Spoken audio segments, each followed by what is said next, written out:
What's going on, guys, girls? Rob with you here, and was just talking to one of my friends from up in Philly, up in that area. We lived in Philly at one time, but right now he's actually living down in Roanoke, and but he's been up around the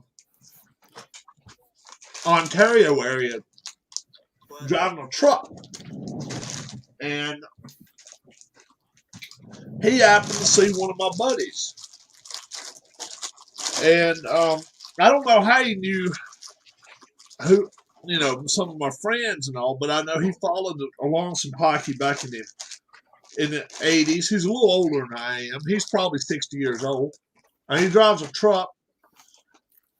And he saw this guy today wearing a Virginia Lancers hat. A damn old Lancers hat. And he walked up to him and said, "Look, that's the coolest damn hat I've ever seen. I used to know a guy that played on the practice squad." And he asked who it was. And, "Oh, what's up, Sean? What's up, bud?" And said wasn't sure if he remembered me or not. And then he showed him a picture of me. I don't know how long ago it's been, but it must not have been too long ago. Well, when I say it had to be at least 20 years old, because we used to go up here partying up in Roanoke all the time before I met Darlene. And he said, "Oh, I believe I remember that guy. Was he the little short shit?" And then that's what they called me anyway. They called me short shit on the ice. And Serge, all I can say about Serge Robert is this: if you ever wanted a friend that was, how do I want to put it, would run through a damn wall for you, that's the kind of buddy he was. Now, he had a little brother. His little brother was older than him, named Mario. Mario was a little shit.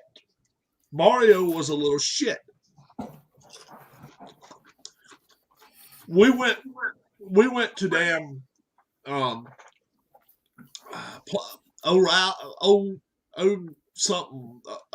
O'Malley's, O'Maxey's, or some bullshit like that in Roanoke in the 80s.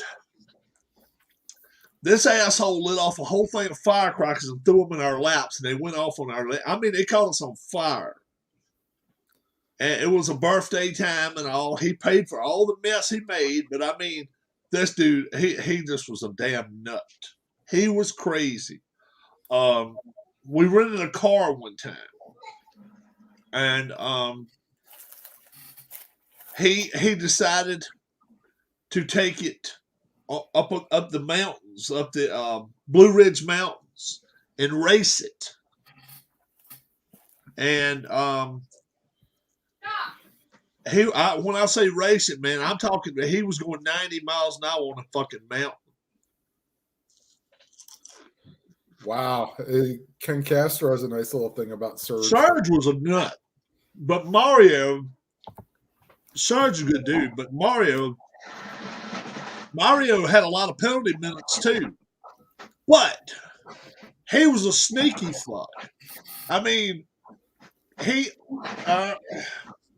would do dirty shit. He would let me tell you some shit he would do.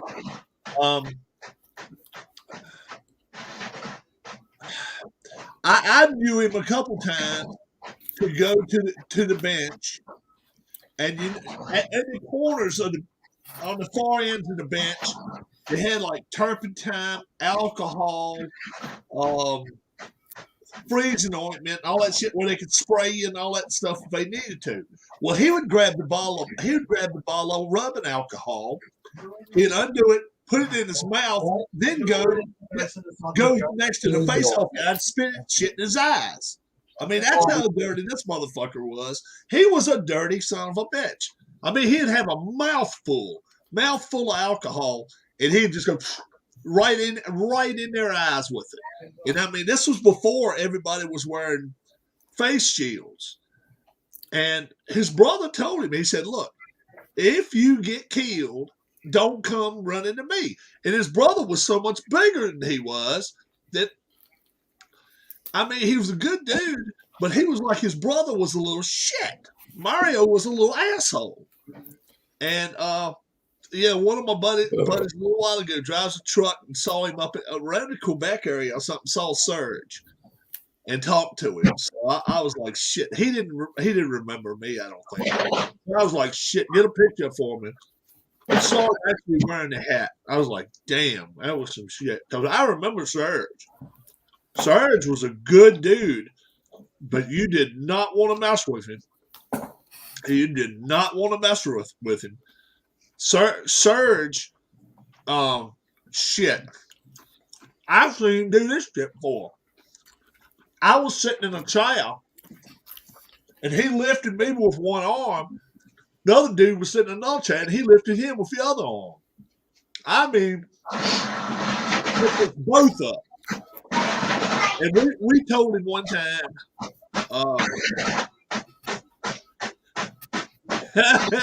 no, I was the only practice squad's all I was. I didn't even get to play. But Serge, we asked him one time, what was he left-handed or right-handed? And what do you mean? What do you mean right hand, left hand? And we just asked him straight up, which hand were you? Because he played with a flat stick. And if he was going down the ice and had the puck on this side, he could shoot it right-handed. And if he was going down the other side, he could shoot it left-handed. So we asked him which way was he stronger. He said, I don't know which way I'm stronger. He was just like, I mean, he was like a muscle-bound. You didn't want to mess with him. And he one-punched this guy from Johnstown. Crouchick or something. I mean, we would always bet on which hand he'd knock a guy out on. Because I never saw him get his ass knocked out. But his little brother got this shit beat out of him all the time. But he was funny as hell to watch. And it was funny that he ended up finding him today because, because I got the 86-87 hockey blast right here. How about that? 86-87. I wish I had the minor leagues. That'd be some shit. Yeah. Yeah, it's some good teams on here. Edmonton Oilers were the Cup champions, and the Flyers were the Eastern Conference champions. Yeah. How things going your way there, Tim? Oh, going all right. It's hump day. You notice Harris is not around. Harris. What? I said, we notice you're not around right now. I'm in the process of printing out some games right now. Oh, I go for it. Yeah, I'm here. I'm listening. Yeah, I'll tell everybody what I told Rob. Finally, the Stratomatic app has come back to my phone. Finally? Finally. He said it like Iraq says it. Yeah. Thanksgiving weekend, the best, the one weekend you don't want it to go down, it does. The whole damn weekend. And nobody there to tech support them or answer phones or work on it. Well, I mean, I bet you they finally, when they came back to the office on Monday, were like, why do we have all these emails about this? They should offer you a refund of some sort. They are a good faith deal. I don't know. I said if they'd have taken money from me today, they'd take it on the first of the month or first business day of the month. They'd taken money from me, that stuff would have still been down. I'd been on the phone with them. I don't blame you. I'm like, you're going to take money from me and then not provide a service? So, knock on wood, I'll get to this. There's a relief pitcher this is for the Mike McCormick game. There's a relief pitcher that came into the game, so we don't know if it'll actually happen that way. And then the Stratomatic's good at taking your money and not being there. Well, And then there's a backup catcher. Well, they did offer free shipping for one order when their website got hacked. Yeah. So Minnesota North Stars. Somebody tell me some good players. I got them right here in front of me. Brian Bellows. 86, 87. Brian Bellows? Or was he on the Flyers then, I think. He's not with Minnesota. He's probably with 86, 87, guys. Flyers, because he was on the Cup team. That's geez Louise. Dino Ciccarelli? Dino Ciccarelli. Dino. Oh, Dino was a little pest in the mid-90s when I remember him. Yeah. He was good. He was good when he was with 600 goals. You can't fold him. He's a good player. Wow. This other guy ended up going to the Flyers right here. He played on the team. Yeah, I'm not too familiar with mid-80s, except for another guy.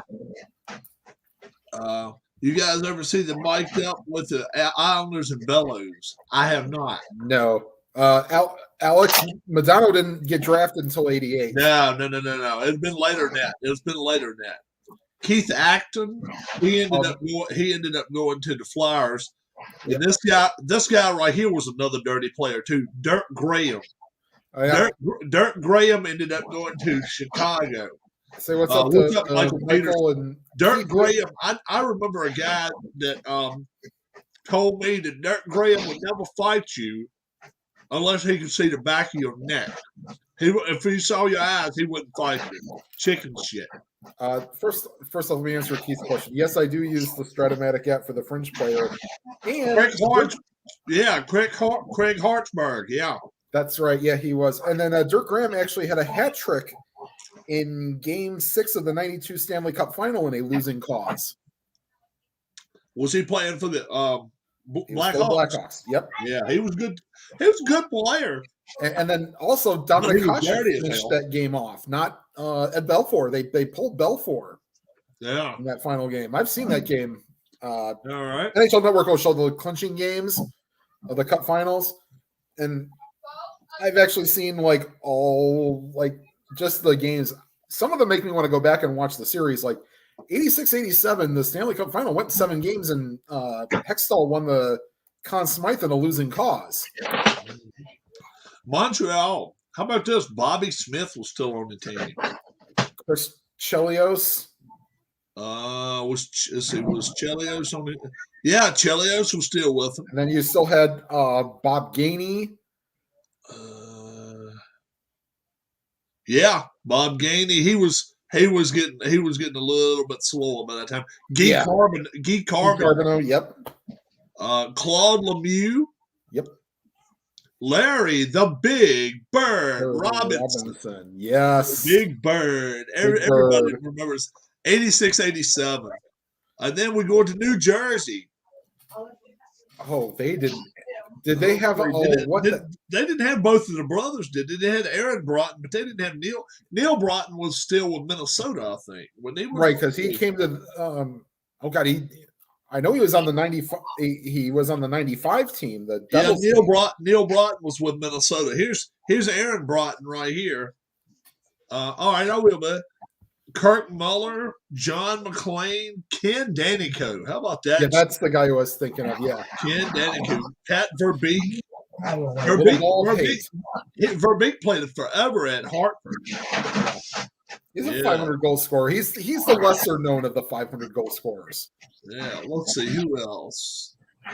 I don't think who was in net for them for New Jersey.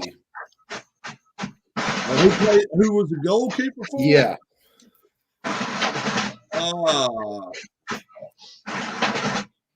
Let's see if the goaltenders are the last one.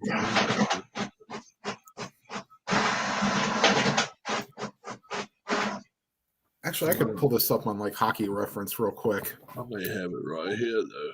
Let's see.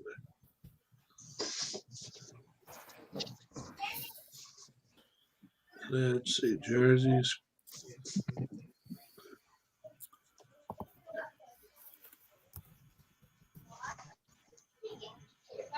That would have only been their 4th year in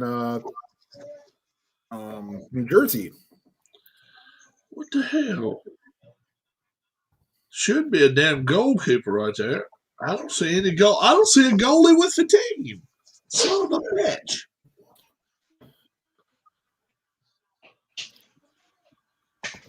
Uh-oh. That ain't good. Hell no, it ain't. I mean, thought about that. I reckon damn sure they give me goalkeepers. Or maybe the last page is goalkeepers. That's where the hell they are. If you're That talking could about, be. if you're talking about hockey, if you're talking about the Hockey Blast PDFs, Yeah, all goaltenders are at the end of the that's where the hell they're at. I'll be able to tell you something in a minute, bro. Let's see. New Jersey, goalkeeper. Either that or you got to play empty net all the time. Oh yeah, hell, that would be awful fun. Chris Terreri, Well, Kirk okay, McLean, Kirk McLean too. Kirk McLean. But before he went to the Craig, Canucks. Craig Billington. Billington was with him too. They had a few. Yeah, I finally got the Dice Tower out. The guy who had the most games was Alain Chevrier. Yeah. With 58 games. But yeah, Terreri only played 7. Yeah, Billington you're played right. 22. Yeah. Lamar Hoyt passed away. Well, Carl Free. What happened with Lamar Hoyt? Keith White said Lamar Hoyt passed away. Yeah, that had been disputed. Like I saw it on Facebook, but yet there hadn't been any news stories on it. I'm guessing Yeah, because I hadn't seen it on ESPN, I had not either. and I've got the Maryland Virginia Tech game on. So how about Duke? Duke gets beat. I love it. Oh, I'm a Duke fan now. Wow, but that was Anytime Duke goes amazing. down, I love it. I'm hoping Duke just makes a tourney. So I want to see the ACC. I actually want to go to the ACC tournament this year. So if I get a chance to. So let's see here. New York Islanders. Conference New York Islanders. Let's see who we got here. That would be Pat LaFontaine's 3rd year. Brian Trottier. Say again, Tim. Pat LaFontaine would have been, I think, a 3rd-year player for the Islanders in 86, 87. Yeah. Dwayne Sutter. Mm-hmm. Yeah, let's see who else. Brent Sutter. Oh, that's when Ken Morrow was there. Mike Bossy was still there. Yeah, they were kind of whining. Well, yeah, they were starting to give way to some Eastern Conference guys then because they were getting a little older in the tooth too. Derek Potvin. I'll tell you another guy that was on that team that has a little bit to, my team here. So Steve Conroy is one of the players. Yeah, he was the original color commentator for the Blue Jackets television. Gord Dineen, he was a hell of a player. Then they also had Billy Smith and Kelly Rudy as their goalkeepers. Mm-hmm. That's pretty damn good. John Van Beesbrook was he's with the Rangers. He's with the Rangers, at that point. Yeah, so let's see what the Rangers have got. Ron Duguay, I think, might have been with the Rangers at that point. Michael Peterson, he was just going to say that he went to the NCAA tournament in the first round. Oh. For Achilles, for... Good. I saw on the 1 year that they had. Walt Podubny.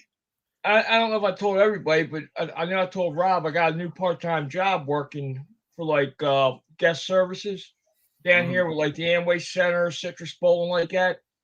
I get to work the Citrus Bowl New Year's Day. Oh, nice. In the bowl. So I get paid to watch a football game. Yeah. Pierre LaRouche, James Patrick. James Patrick was a good defenseman.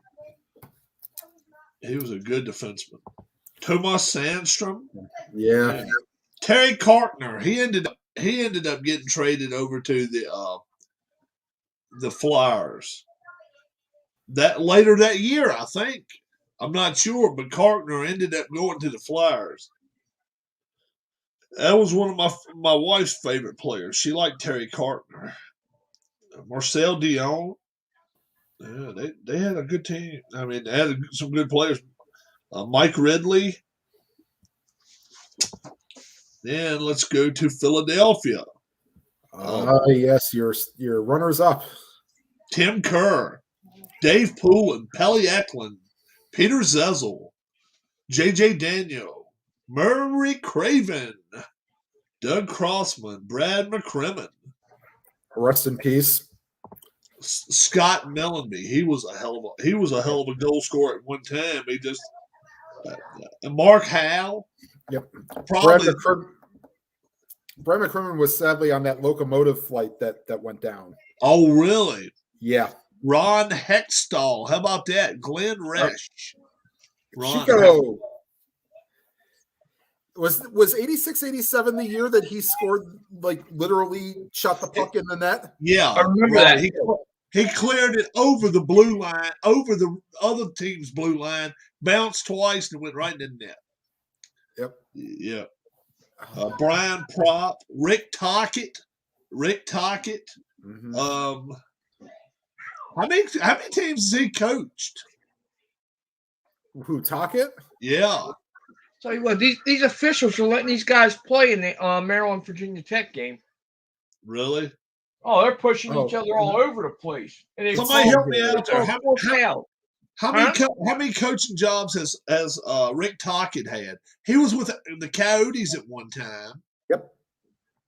He was the GM of the Flyers. Or was he the coach of the Flyers? Where was shit? I don't know. We are 13 minutes into this game, and there's been 4 fouls called.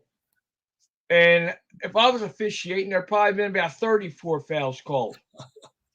All right. So he only coached 2 teams.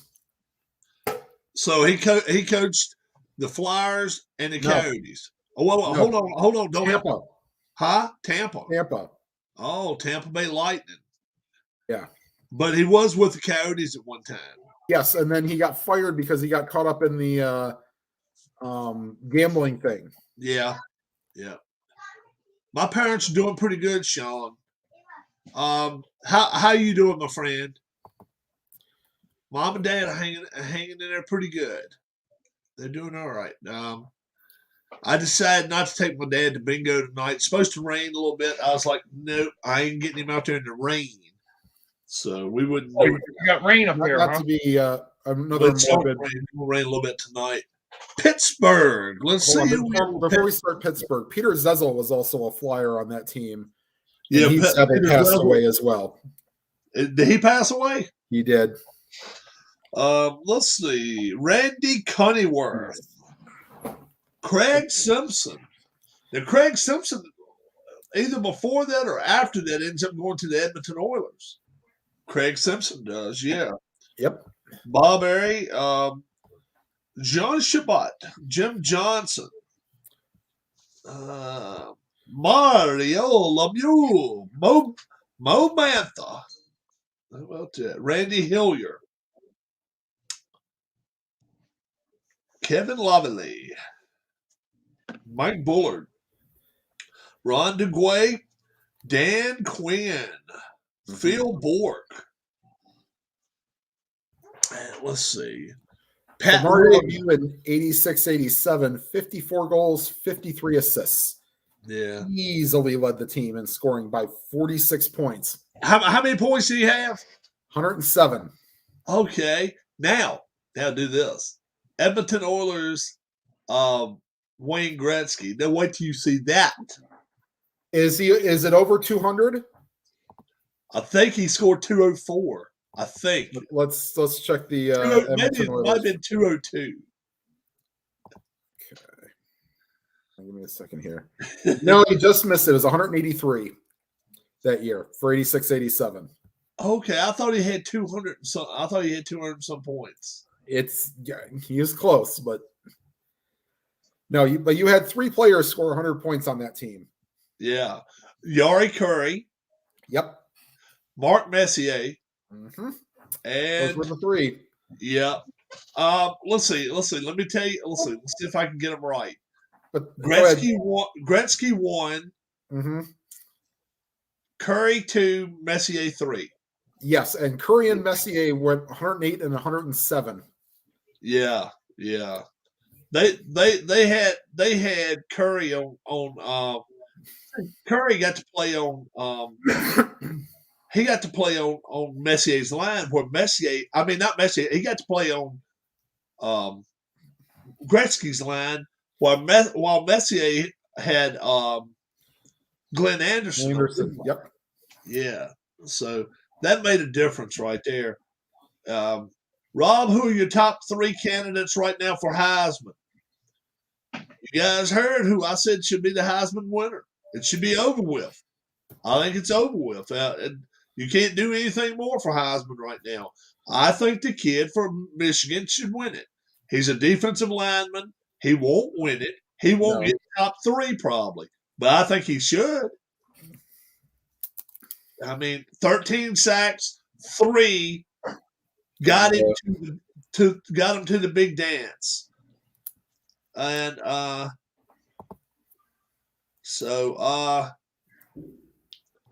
that's my opinion. What's your kid's name, guys? Y'all help me out. What is best season ever by a goalie in either save percentage or fewest goals? Oh wow. I'll tell you, it probably didn't happen in the 70s or 80s because they scored like mad. You probably have to go Patrick Waugh because they started tightening up the crease in the 90s on them. Remember when anytime you had your foot in the crease, no goal. He kicked it in. Aiden Hutchinson, thank you. Yep. Yeah, the 90s were the period that it really cooled off scoring, especially the late 90s, early 2000s. Right. Patrick Waugh was there. He played at the right time. Yeah, the guy from Montreal was good too. What's his name? Jacques Plante was also very good. No, not him though. I think who I was trying to think of. I was trying. Carey Price. Yeah, Carey Price now, but what was the guy's name a few years ago? Patrick Waugh. That's right. Waugh played for Montreal. That's right. He went play for Montreal. He played for Colorado, and he played for everybody. No, he didn't. He only played for those 2 teams. Everybody's saying he's played for everybody. Yeah. Huh? Seems like he's played for a lot of teams in the league. Yeah, he did. Ken Dryden. Everybody's saying Ken Dryden is the one. Okay. I don't know. If I had to say, I'd say Patrick Waugh. I don't know. And he only played like 8 years. Who was that? Dryden. Yeah. I see like a 926 save percentage. That's pretty good. That's good, but we've seen 950s before. Let's see who else we got here. We got the Quebec Nordique.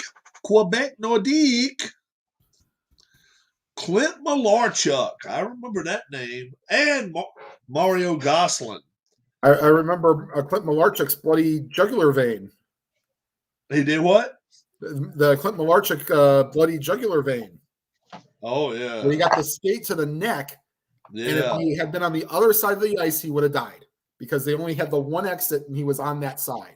They got him out. He got lucky as hell. Yes, Michel Goulet. Mm-hmm. Anton Stasky. Alain Cote. Peter Stosny. Hey, Rob, now when they done your cards for you, who'd you have to do it? FedEx, Kinko's, or? No. I paid for the PDF and then I sent it to Staples. Staples. Now, do they cut them for you? Nah, I got to cut them up. Okay. I got to cut them myself. It's on 130 or 140 paper right here. Oh, see, I do all mine on 110. Oh, do you? I laminate all my own stuff. So. Yeah. Dominic Hasek. He was a beast. Hasek had that one year when he went 966 or something, 968. He was, 1 year, I forgot one year. It was sick. Dominic Hasek. He was a sick goalkeeper, though. He really was. 98-99, he went 937. All right. I was thinking he even went better than that one year. Now that was his career high. Was it? But he went 930, 932, and 937. Check out Grant Fuhr. Check out Grant Fuhr back in Fuhr's save percentages aren't very good, to be honest with you. It didn't have to be, though, because what in 86, 87, you know how many times the Edmonton Oilers got shut out? Probably zero. None. They didn't get shut out one time. He said Hasek is the answer. Probably. Grant Fuhr didn't have a 900 save percentage until he went to St. Louis. Really? Yeah. And the only reason he would then is because they didn't play up and down the ice as much. Right. It doesn't help when a guy shoots it in your own fucking net either. Steve Smith. Everybody remember that shit. That is the only thing that prevented a Edmonton Oiler 5 in a row. Steve Smith. 85, 86, no, 84, 85, and 86. Or, no, it was 83, 85, 85. 86, 87. Then the 88 year is the year they lost it, wasn't it? No, it was 86 because that was when Patrick Waugh went against the Flames. Oh, okay. Sean, we may look like brothers, but believe me, not brothers. Who do you think was brothers? You and I. Tim and Harris. No. Yeah. No. We've never met each other in person. We've only met each other on here. Yeah. Now, I've met Sean, and I've met Harris. Quebec Nordique. John O'Grodnick. Yeah, I hadn't heard that name in forever. Pat Price. Brent Ashton. All right. St. Louis. Oh, the Golden Brett. Rick Walmsley.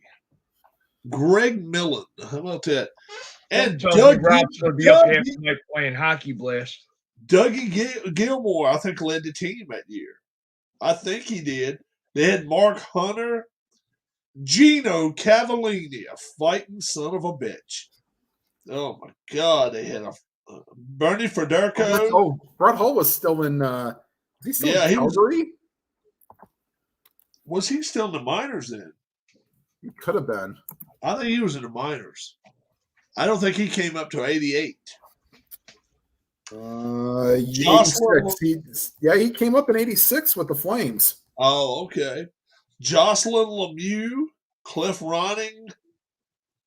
Good Lord. Brian Benning. Oh, wait, no, he wasn't. Okay, wait a minute. Made his regular season debut November 13th, 86 for Hull. All right, go ahead. Sorry. Yeah. Rob Ramage. He was a fighting son of a bitch. Yep. Todd Ewan, another fighter. Bernie Federico. Oh, my God. Tim Bothwell. Oh, my gosh. Then we go to Toronto. With Ken Reggett. Alan Bester. And how about Wendell Clark? That was a fight. That was a fighting son of a bitch, too. As much offense as he could put on the ice, he was one feisty fuck, boys. He could fight. Wendell Clark. Hell yeah. I wouldn't have wanted to play with it. Good God. Russ Courtnall, great passer. Russ Courtnall reminded me as much of Adam Oates as anybody ever had. Oh, wow. That's high. That's very high praise. Russ Courtnall reminded me of him. And Ken, I tell you, Russ Courtnall, man, he was as smooth on the ice. He always had his head up, could pass left, right. Good shooter, but man, could he pass the puck. Russ Courtnall was a hell of a player. Toronto had him too. Vincent Danfus. Yeah. All right. Let me answer Keith's question here. He says, who are the best NHL players? Well, Ramsey, of course, won all the Stanley Cups. And then Neil Broughton won a cup or two. Bossy was a great amateur. He became a decent pro, but he was a great amateur player. Yeah, Bossy's a 500 goal scorer. Oh, yeah. Yeah. So, I mean, Yeah, I mean, yeah, the Christian brothers were pretty good too. Yeah. And there was one other one. Craig didn't do that great. He kind of. Now, the interesting part that they actually brought up in the movie Miracle was that Joey Mullen could have been on that 80 team, but he decided to go to the NHL. Yeah. That would have been a great addition. Steve Thomas was with Toronto. He later went to Chicago. Yeah, he was on the 03 Ducks team that went to the Cup final. That's how long he played. Yeah. And another great name from that, now that I'm looking this up, Aloya Frady. Aloya Frady could shoot the puck 110 miles an hour. Yeah, he could. He broke ankles, boys. He broke ankles. Oh, yeah. You did not want to get in the way of his shot. Him and Al McInnes actually did break a couple, like hands or feet. Yeah, Aloya Frady was a rough one. Vancouver. Let's see who the Vancouver goalkeepers were. Richard Brodeur, Frank Caprice, and Wendell Young. That's why they probably weren't the greatest team. Barry Peterson, Doug Lidster, Glenn Cochran, Tony Tanti. Yep. Petri Skriko. Yeah, they were not one of the best teams, I don't think, that year. I'm going to guess they're going to have a bunch of scissors on that team, Rob. Yeah, it looked like a lot of scissors on that team. You're right. Let's see. Let me From look the little bit I've seen of hockey. Let me look at Vancouver. Yeah. 29, 43, and 8. Yeah, they sucked. Yeah, there are going to be some scissors on that team. Oh, yeah. And for those that have never played Hockey Blast, scissors means that you cut the goal rating in half. Mark Crawford. Mark Crawford was a coach of he was a coach, a head coach, bench coach for Chicago Blackhawks, I think, at one time. Mark Crawford. Yep. And was for the Colorado Avalanche. Yeah, he was with both of them, I think. Yeah. Yep. Then we go to Washington. Al Jensen, Bob Mason, but the main one, I think, probably that played the most was Pete Peters. Pete Peters played a lot. Larry Murphy. Craig Lachlan. He's actually the color guy for him for the last 20 years now. Mike Gartner. Mr. Kevin Hatcher. Rod Langway. No helmet Langway. Scott Stevens. We were just talking about that dirty fuck. Dave Christian. Lou Franceschetti. Yeah. Oh, my God. Greg Adams.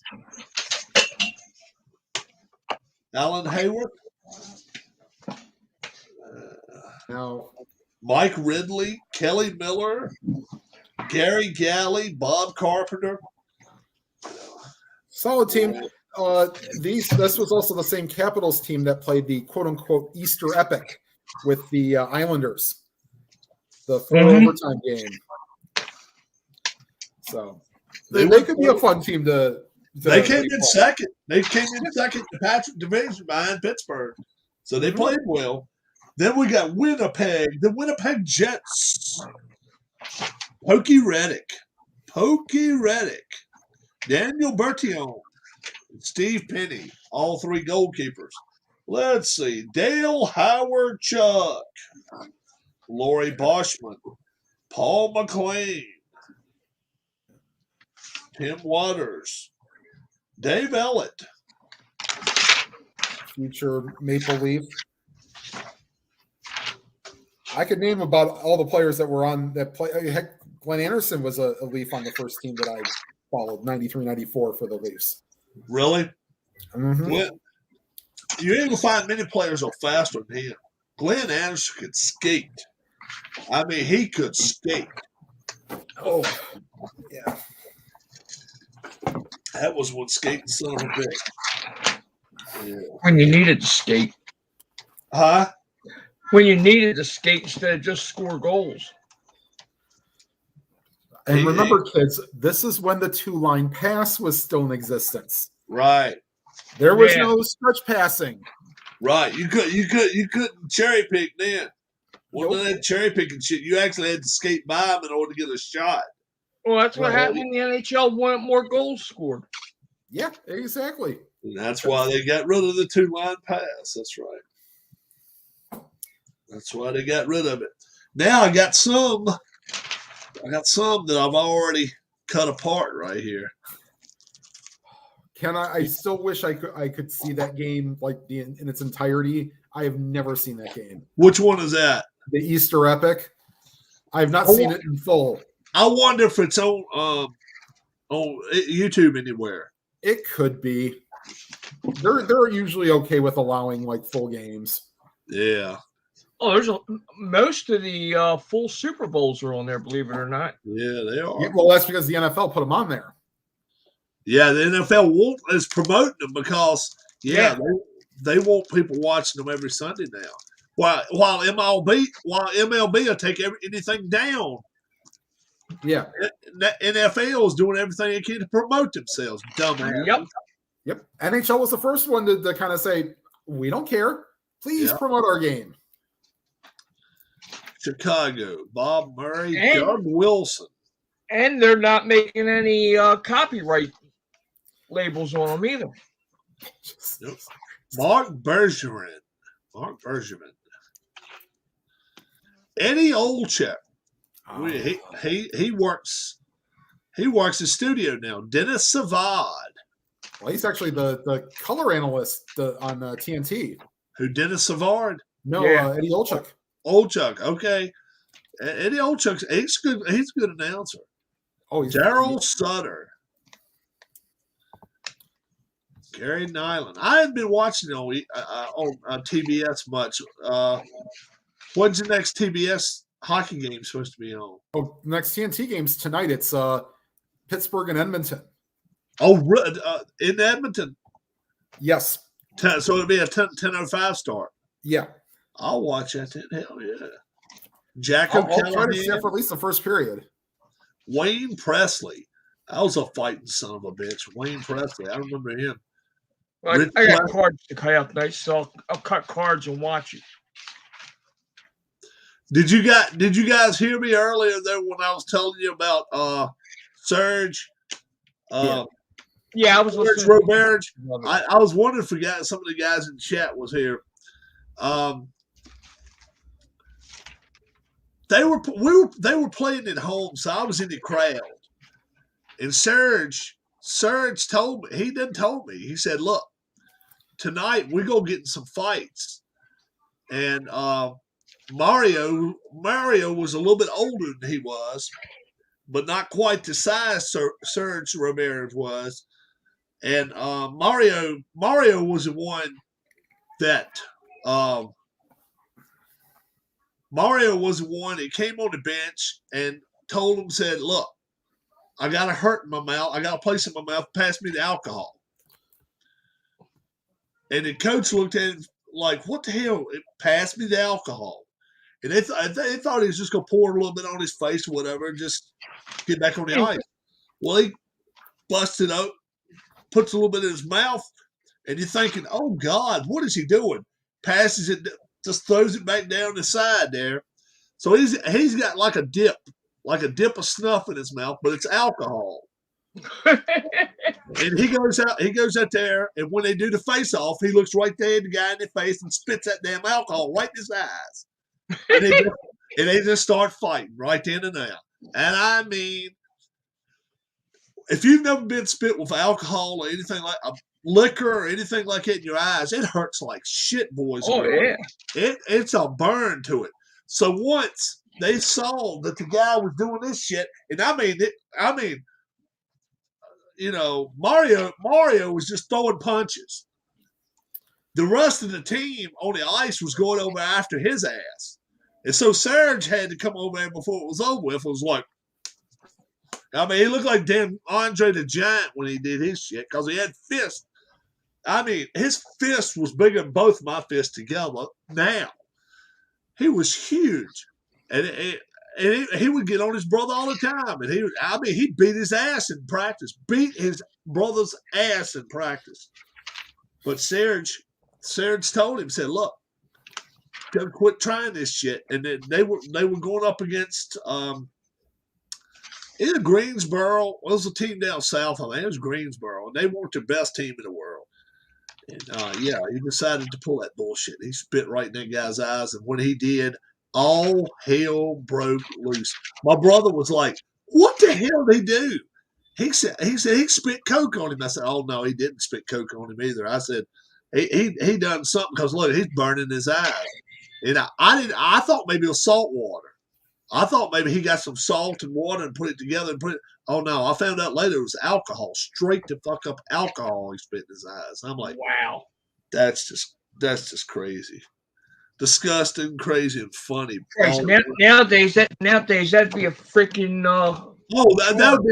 that'd be a 25 game suspension right there. That could be a prison charge, man. Oh man, here comes Keith. Yeah. Good evening, Keith. Keith's coming in and trying to save the show. I'm not gonna stay in real long. Maybe an hour. Yeah. Maybe an hour. Well, I mean, how about this team right here? Rob, check out the link I sent. Ken, I can't do it while I'm in this room right here right now. If I do it, it knocks me off of here and then it ends up kicking us off. That's why I can't do it. Stu Kulak, Edmonton. Now, that's a name I don't remember. Stu Kulak. Lee Fogland. I do remember him. He stayed in the box a lot. Ramo Sumanen.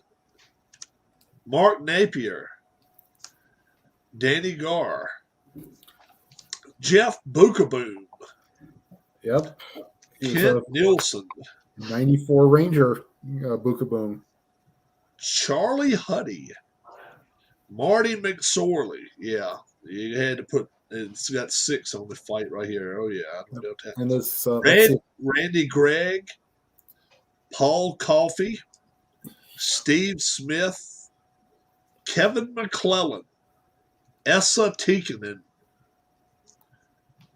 Dave Hunter. Kevin Lowe. Just made the Hall of Fame. you can. Mo LeMay. Mark Messier. Craig Muni. Craig McTavish. Wayne Gretzky. Yari Curry. Glenn Anderson and Mike Krushelnicki. That's not just a one-man band, they're boys and girls. Nope. That was a hell of a team. Let me see how many goals. There was Mark one of those Napier played as an underage junior for which WHA team?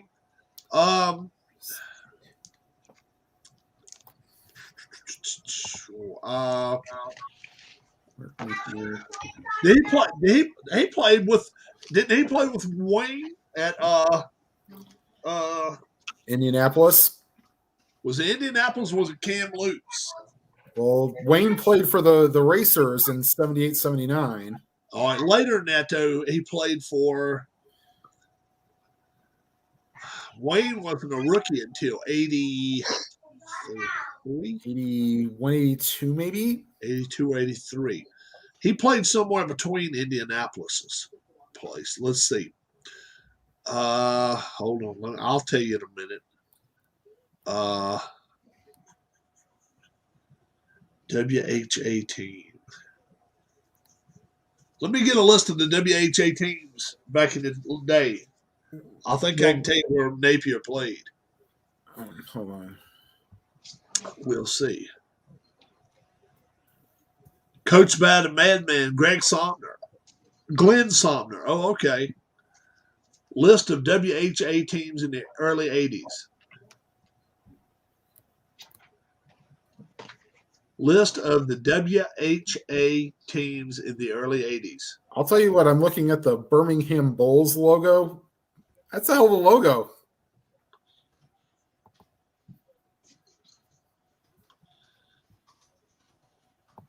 Oh, okay.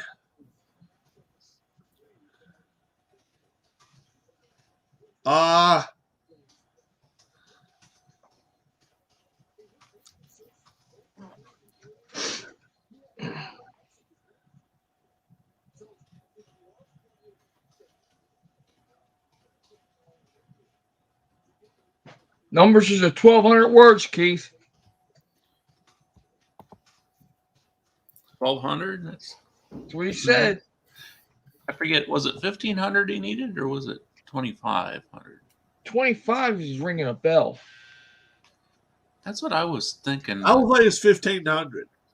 I 1,500. was thinking it was 25. You I might think be it'll right. go 5,000. Are we looking up team penalty minutes for Edmonton, Ken? Birmingham Bulls. Okay. Birmingham Bulls.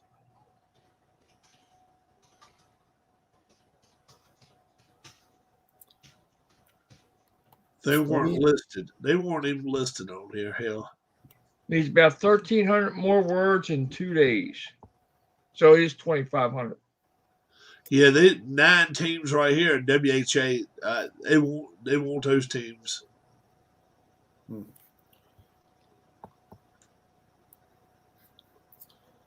There's the old ECHL. Hey, they're still going. Yeah, they are. And look at the founder of the ECHL, Henry Brabham. And how do I know Henry Brabham? He owned 3 of the fucking teams in the whole damn thing. How about that bullshit? He owned our team. Yeah. Yep. Conflict of interest, conflict of interest. Yeah, a little bit of conflict of interest now. But let's see, who all did he name back in the day? Yeah, he just died. He just died about 1.5 to 2 years ago. Good guy, man. His wife was awesome. He owned these places called Lancer Marts too. Like Virginia had Virginia Lancers, and that was our team. Then down in Nashville or somewhere, they had the Nashville Gunners or something like that. Then they started having Gunner Marts. That's all. He just ran oil company. I mean, like gas, oil companies, whatever. Kind of like he's Sheets and what's the ones you got down there, Harris? Wawas. Shit like that, but except they just weren't as big. Circle K and shit like that. He ran a bunch of them back in the 80s. And you know, you go into the store, if you brought your cup back in there, they let you have a drink for a quarter, 50 cents, whatever the hell it was. He was they just started doing that again. Yeah, they need to start. Racetrack station just started doing that. Oh, did they? Yeah, they weren't letting you bring anything back in for the longest while. Let's see how many teams he owned. But I know he owned the Roanoke team because he lived up there. He died in Benton, Virginia. He owned the Roanoke Valley Rebels, then turned himself to the Raiders, then the Lancers. He also owned the Erie Panthers and the Johnstown Chiefs. All 3 teams at the same damn time. Yeah. Owns the Chiefs. Huh? The slap shot line. Owns. Yeah. That's like the last year of the Arena Football League. Washington, Baltimore, and 3 teams. Co-founder of a 4th team, the Knoxville Cherokees. That's what it was. Maybe it was called the Cherokee, whatever it was. That was the name of his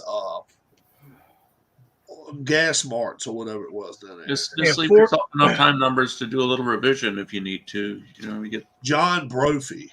John Brophy.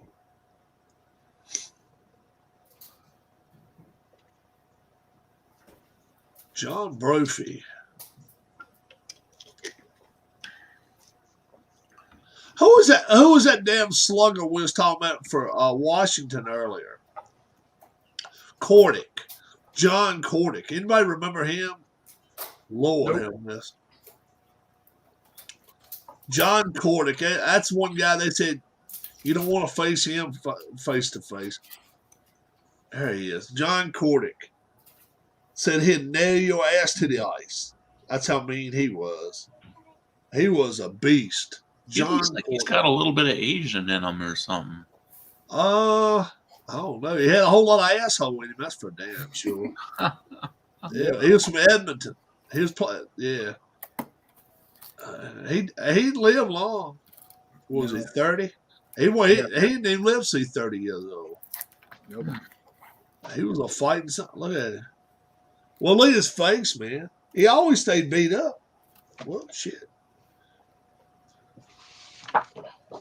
His face was not naturally that big. I mean, that's after getting whipped. That's after getting whipped, man. But he could fight. But yeah, It looked like he was, really wide right in here, or his neck was skinny. One of the two. yeah. Kordick and Probert on the same team. At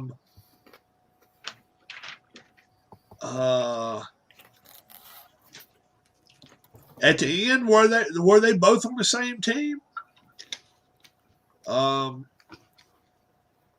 don't think so.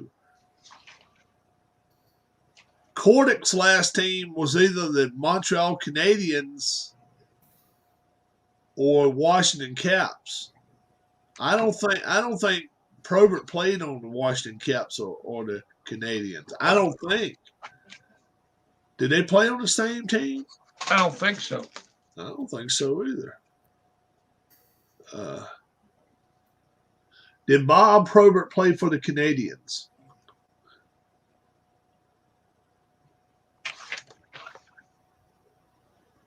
No, he didn't. I didn't think he did. All he played for was the Red Wings and the Blackhawks. No. Double check your stuff, I can. Probert never played for the Canadiens. He played for the Red Wings. That's right, Mike. Yeah, he didn't play. He didn't play for the Canadiens. I didn't think they played together. Wasn't there an episode of WCW Nitro where Probert got in the ring? Oh, okay. They played for the Blackhawks. So Kordick played. John Kordick, Blackhawks. Maybe they played. Yeah, that wasn't long before they were sold out to the other guys. Oh, okay. You know that company we're not allowed to talk about, Tim? Might have been. I know it was like either late 90s or like 2000-ish. Like he hopped the guardrail, I think. John Kordick never did play for Chicago, bro. Nope.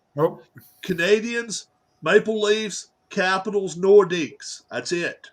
That's all he played for. He didn't play for Chicago. I didn't remember them two playing side by side. Yeah, he didn't play for the Blackhawks. Hey, Rob, didn't you once talk about a guy named Harold Snaps or something like that? Harold Snaps, the ball-headed geek. Oh my God, they called him Divot because he had a divot head. But man, hey, let me tell you what they did with him one time. This was cruel. I mean, they shouldn't have never done this bullshit to him.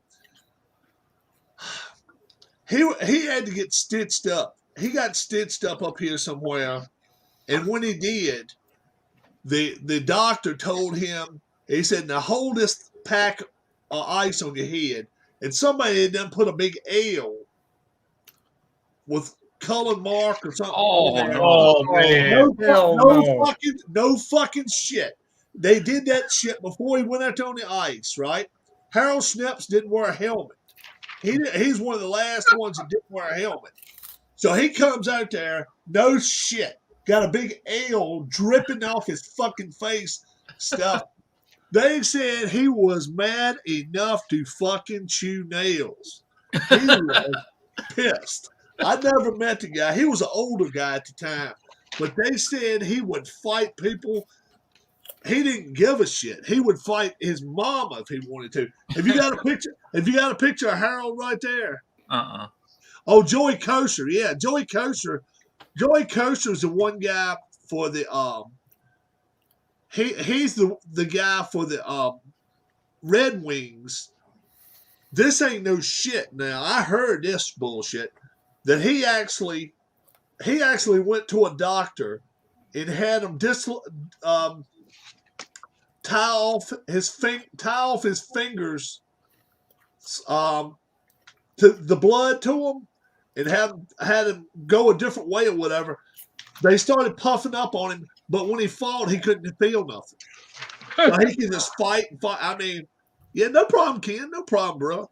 But Kocher was a mean son of a bitch, Joey Kocher.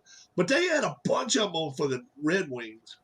Well, I mean, you put him and Dino and on the same team. I think they were on the 90s. Yeah, that's Snips right there. Check his mustache out. That is an excellent stat. That is not a good picture of him. That's way too early.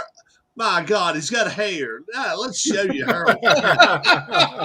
Harold Snips, St. Louis Blues. Let's show you Harold Snips. There? That's Harold right there, boy. Receding Harold right there. There you go. Cheech and Chong shit right here. Look at that. That's his shit right there, boys. That's his shit right there. Man. He was a mean fuck. He was an evil son of a bitch. Oh my, that's a toupee. That's a fucking toupee. I don't give a shit.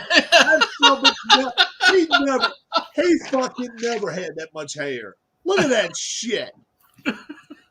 Hell no. Is he one of the ones that was in that Valentine's Massacre? Yeah, St.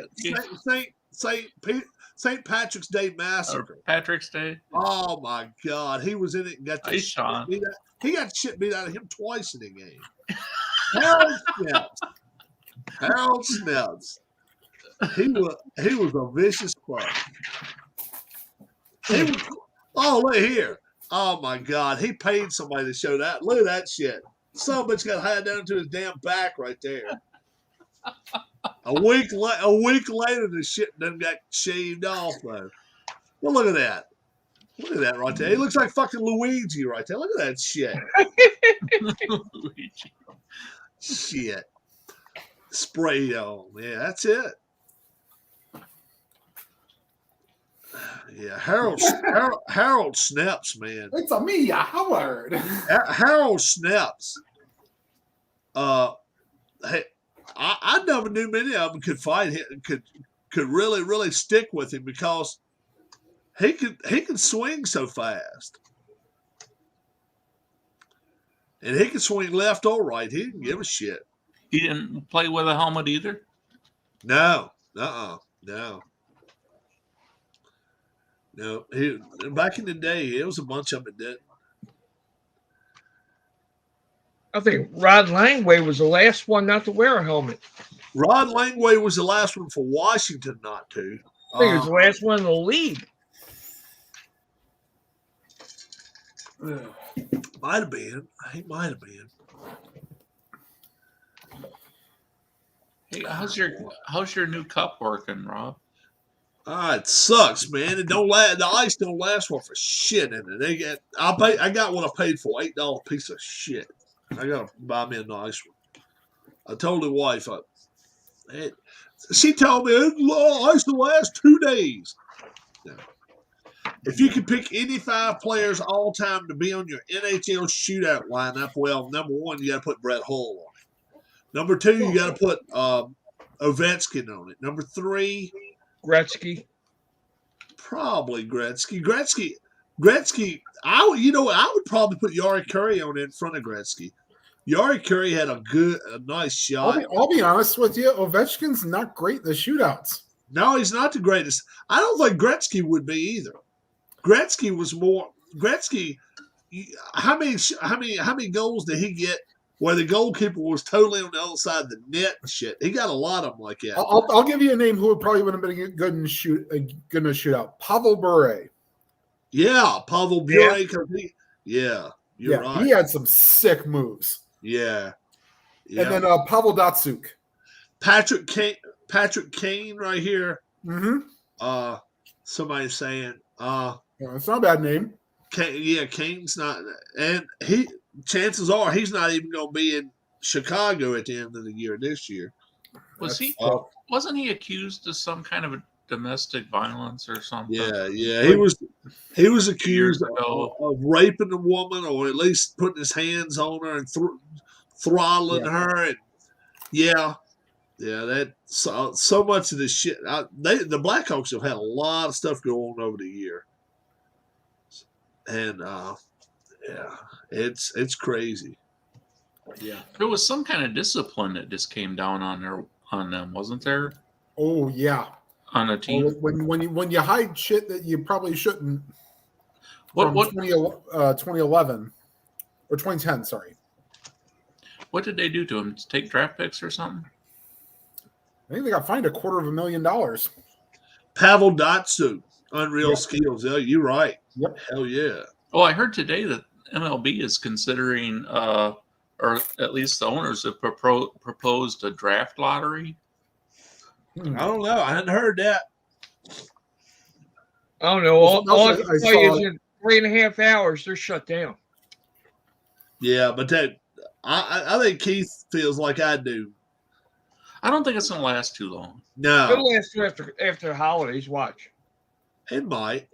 But also Marcel Ozuna got popped for 20 games for domestic violence. Marcel Ozuna. Yep. Yeah. Oh man. I'm going through here. Wendell Clark looks like every other fight Wendell Clark was in it. He was a fighting son of a bitch too. It sounds like the players mostly want the arbitration cut from 3 years to 2 years, and they want free agency like at a year sooner or something. But the owners are trying to put it on an age like 29 and a half, something like that. That's too late for an MLBer. Yeah, 25 should be it. 25 should at the latest for the first time around.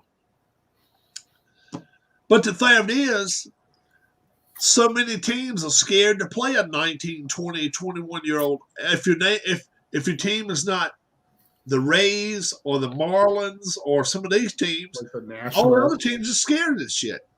Yep. And the Rays will throw them out there, and guess what? Most time they perform for them. And by the time they're 22, 23, well, look at 20-year-old, 21 Franco. Yeah. Didn't he just have a 12-year deal? Yeah, that's unheard of for the Rays to do that. Guys now even allowed to legally drink yet. Yep. Jeez. Yeah. Do you think their service That's time how ought to Manning start before they get called up? was true. If they're in the minors after a year or two, do you think their service time clock should start anyway, or? I think 3 years. In 3 years in the minors, then it should start. This is my opinion on it. Or a certain age, maybe 24. This is what I think. I think that after a certain amount of innings played in the minor leagues, you should be able to be eligible for a raise, even if it gets into where the major leagues you're getting paid like them. If you're not being used a certain amount, I think you should be able to go through another draft if you care to, and be like, okay, I'm not getting played here. Let me go somewhere else and play. I don't know.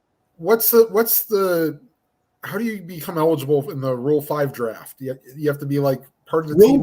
Rule 5 draft, you got to run out of options. You got to be able to run out of options. That's 6. That's too fucking many, man. 6 options, shit. I mean, they could throw you up, throw you down, throw you up, down. 3 years. Usually the players Dakota probably did that like 10 times with the Royals back in the 80s. Yeah. As soon as it's announced on Sunday, I'll try to have it up. Usually those options get used up just because of other injuries, and they're bringing a guy up 2 or 3 times during the season. Ken, yes, I got win, place, or show.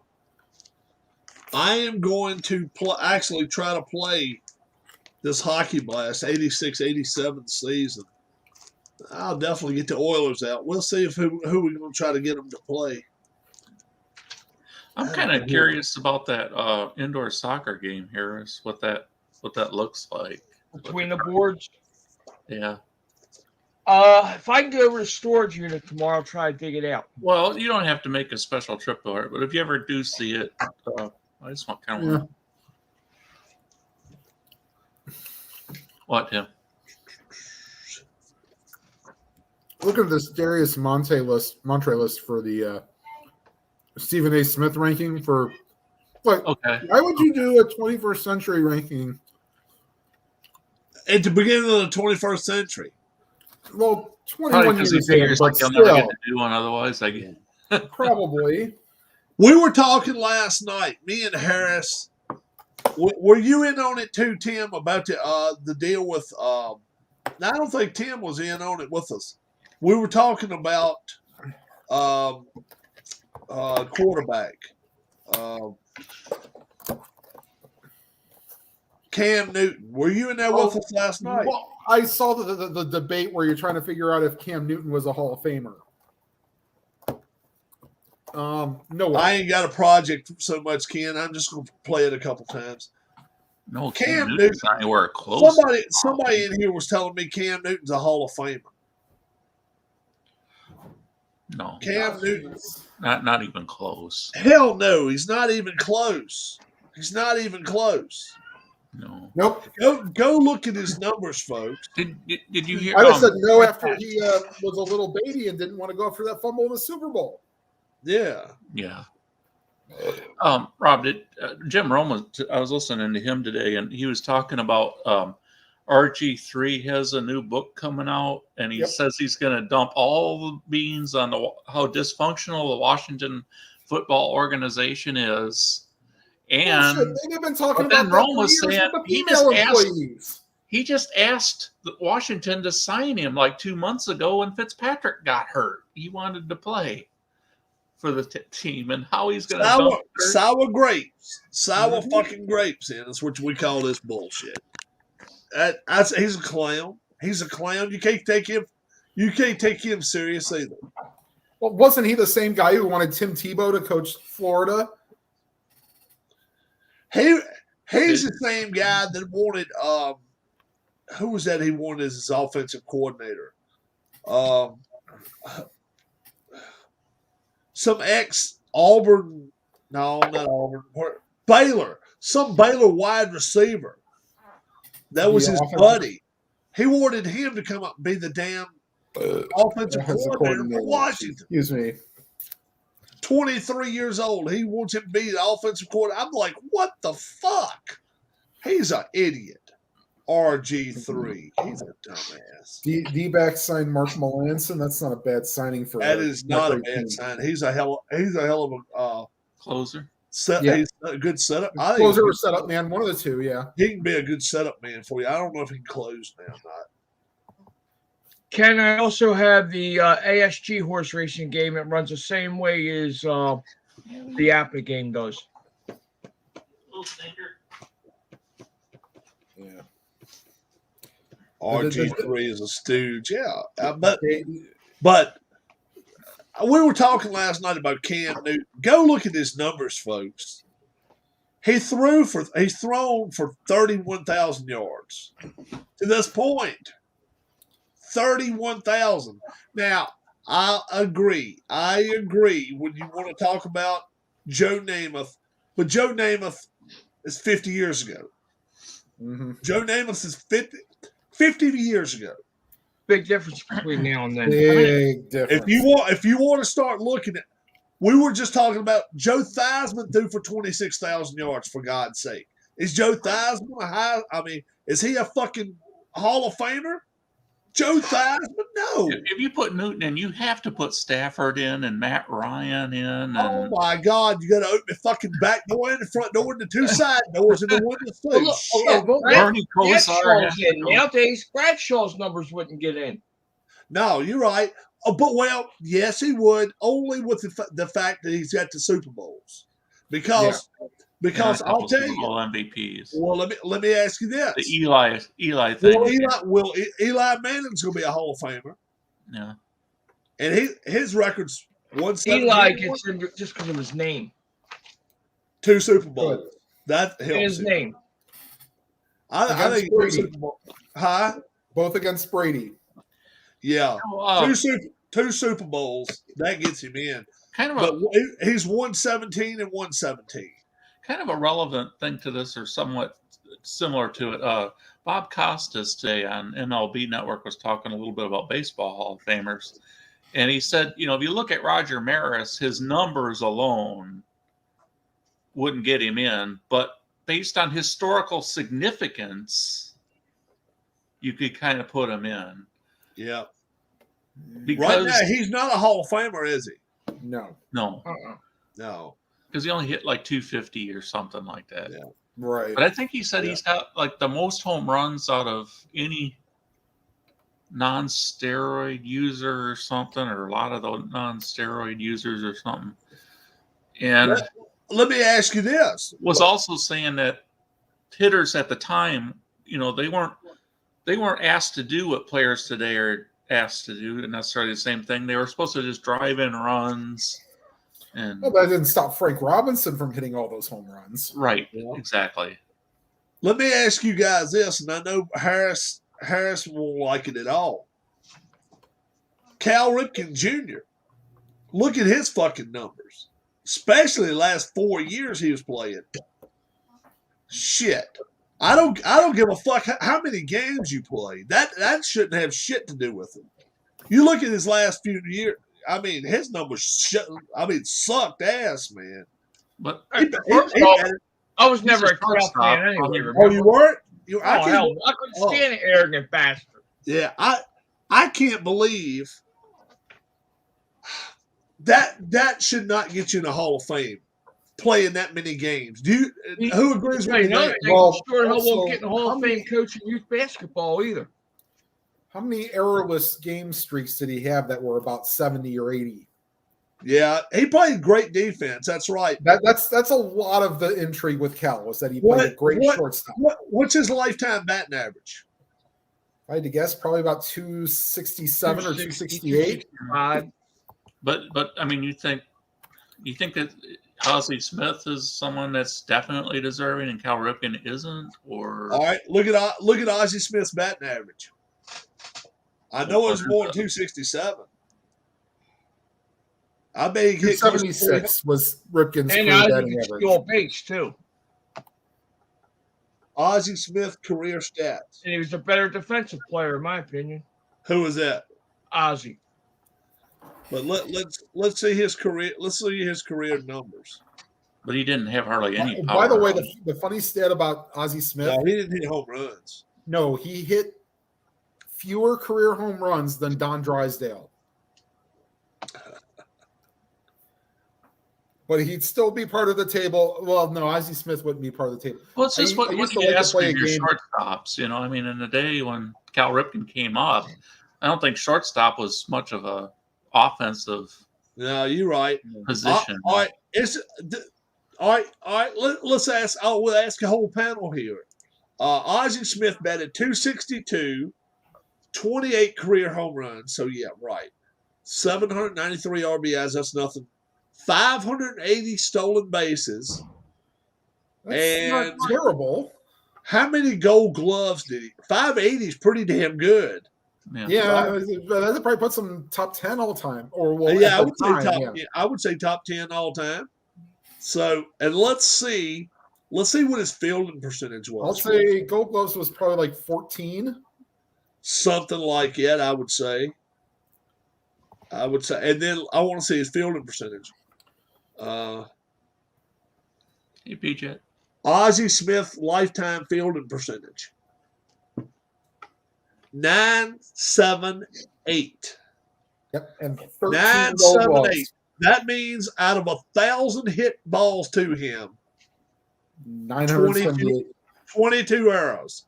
22 errors. Wow. Let's face it, and half those errors were probably bad throws that he tried to field. Cal Ripken Jr. fielded and got called for. Right.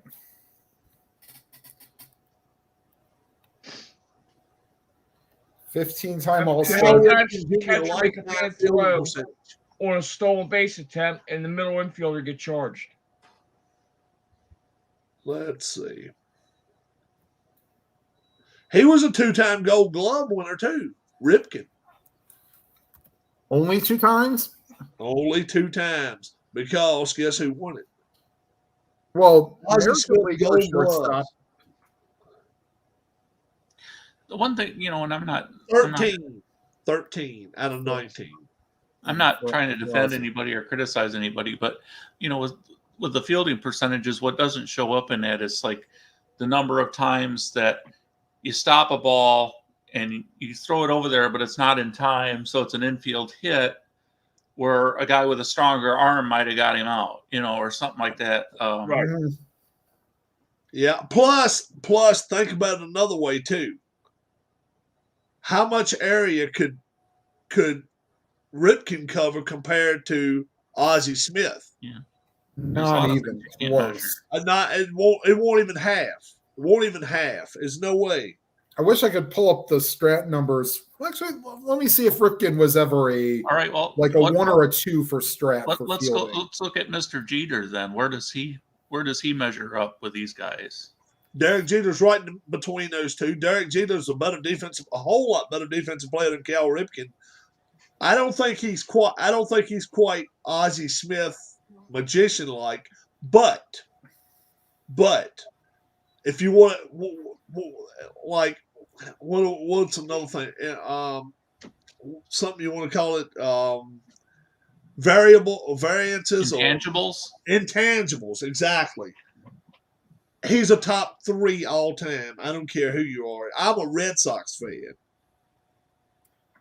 Derek Jeter's one of the top 3 shortstops of all friggin' time. I don't give a damn who you name. You can name him back 75 years. He is a top 3 he's a top 3 shortstop of all time. One more name, just Jimmy Rollins. He's not a Hall of Famer either. But he was good. Jimmy Rollins was a hell of a shortstop. He made most common plays look easy. He made some hard plays look. I mean, he done some of the hardest plays. Had great speed. Played hard all the time. He just didn't have a batting average, and to me, he's not a Hall of Famer. To me, he's not. No, he probably has his number. He should have his number retired by the Phillies, shouldn't he? Rollins. He's already had his retirement day. Who grounded into 4 double plays in a single game? Was it Rollins? Kingman? Joe Torre. Was it Torre?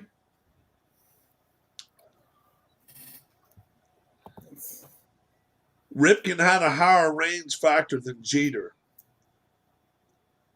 All I can say is on a game or something. All I can say is I've seen both of them play in their best days. Ripken could hit home runs more than Jeter could, but the captain came in there. How many hits did Jeter get? You were right, Aaron. To help carry that team. It was one of the trivia questions on the cruise. Oh, okay.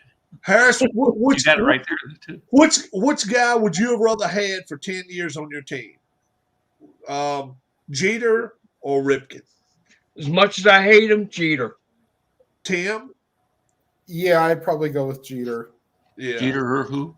Or Ripken in their 10 best seasons. Both. I would probably go with Jeter. Yeah, I would too. Jeter, he had the intangible. I don't know what it was, but he could look any of his co-players, the players on his team in the eyes. To me, it seemed like pressure didn't hurt him at all. Do what? Pressure didn't affect him. No. It didn't make him. It didn't hurt him. Do you guys remember that time somebody was throwing the ball from the outfield? Shane Spencer. And this motherfucker plays shortstop. And he plays shortstop. He's over 30 feet outside of the right-hander's batter's box, getting this ball and throws it to the plate. Now, look, all Jeremy Giambi had to do was slide, and that dumbass didn't. And the thing of it is, that's intangibles for you. Yeah. Nobody told him to come right there and play that position. Nobody told him, say, Derek, you need to come right here, to cut this ball off. He was standing at the perfect place like he knew the ball was going to get thrown there. And then he did this little underhand swoop. and they got his ass out. Mhm. Shit like that, man. You just kind of wonder, like, okay, has this got a crystal ball not only in his head but up his ass too? Because I mean, he knew shit was going to happen before it happened a lot of times, and he ruined a lot of people's dreams in the '90s and 2000, especially in the '90s. If you didn't like him, No, the thing is that the '98 Yankees are still the best team, but the only team that beat them in the playoffs, the Indians. yeah. In fact, the Indians had a 2-1 lead in that series. Do you think in '98 Yankees could have given 27 Yankees any kind of problems? Say it again. No, do you think in '98 Yankees could have given 27 Yankees any problems? Well, the only okay. Here's the thing. They had the pitching. Pitching, Yankees, all you had to do was get to the 6th inning and it was over. It's over. Yep. Because that's the one advantage that the '98 Yankees have. Yeah. But the 27 Yankees had a mod squad of hitters, though. So the fact is, you had to get by the first 6 innings first, and that was right. Well, the thing is, a lot of the '98 Yankees had double figures in home runs. There were only like 3 guys in the 27 Yankees, but I don't know if the ballpark was a lot bigger. I couldn't tell you. But if they played with updated, like I would love to have somebody replay that one on a payoff pitch or something. That would be awesome. '98 Yankees. Well, they have the '98 set for Strat now. Oh, do they? Yeah. And have you already got the 27 set? Oh heck no! That's way out of my league.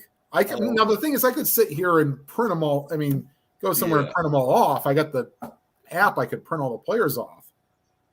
But but I don't think the 27 set was carded for Super Advanced. So you'd probably have to play in advance for Strat. Jet said this. Jim Hickman, 1970. It's Super Advanced, Tim. Jim Hickman of 1970 hit into a triple play, 2 double plays, and a flyout in one game for me and Strat. That means the next day Jim Hickman. It is Super Advanced. Tim.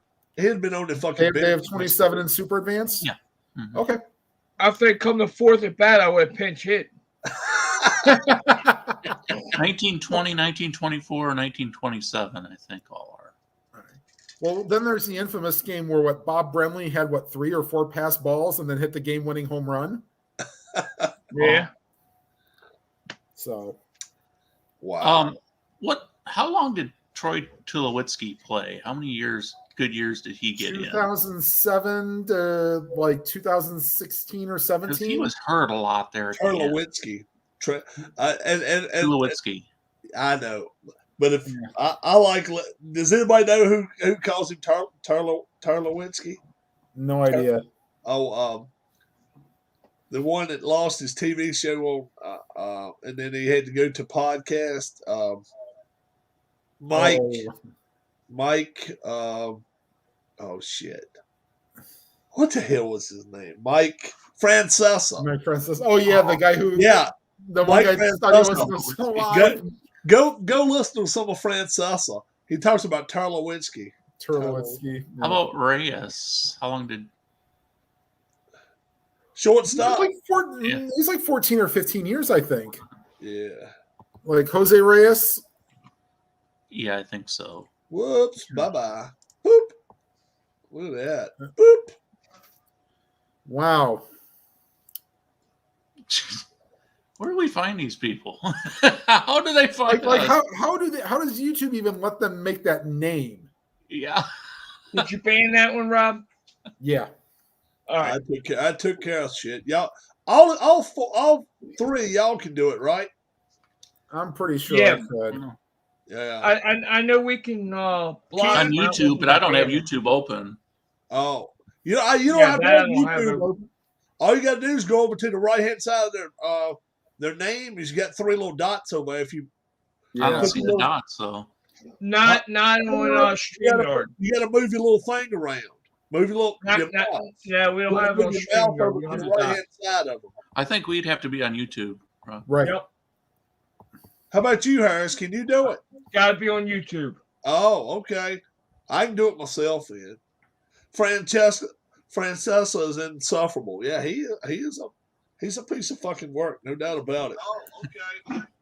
I always found him amusing. I love watching him. Oh shit, man. He was a magnet to watch because you just wondered when he's a lot like my daddy. You just wonder when my daddy's going to say something that's just going to be funny as fuck or either really, really offensive, one of the two. Well, he just the way he'd get in arguments with the callers. You know? Oh, yeah. Are you kidding me?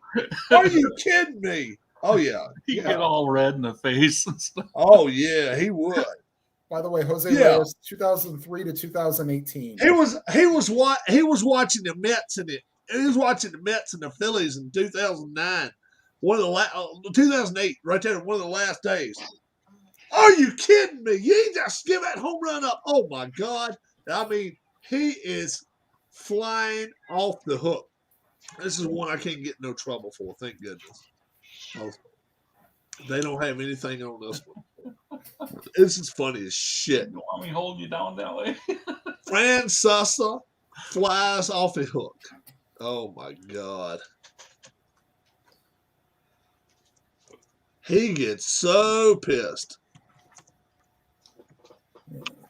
He is so funny, though, to watch.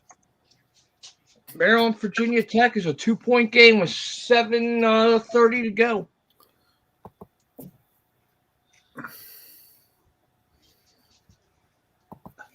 I'll be right back. I got to run the other room real quick. Your fur's getting too thick. So you want these, you have come to the right place. Let's go.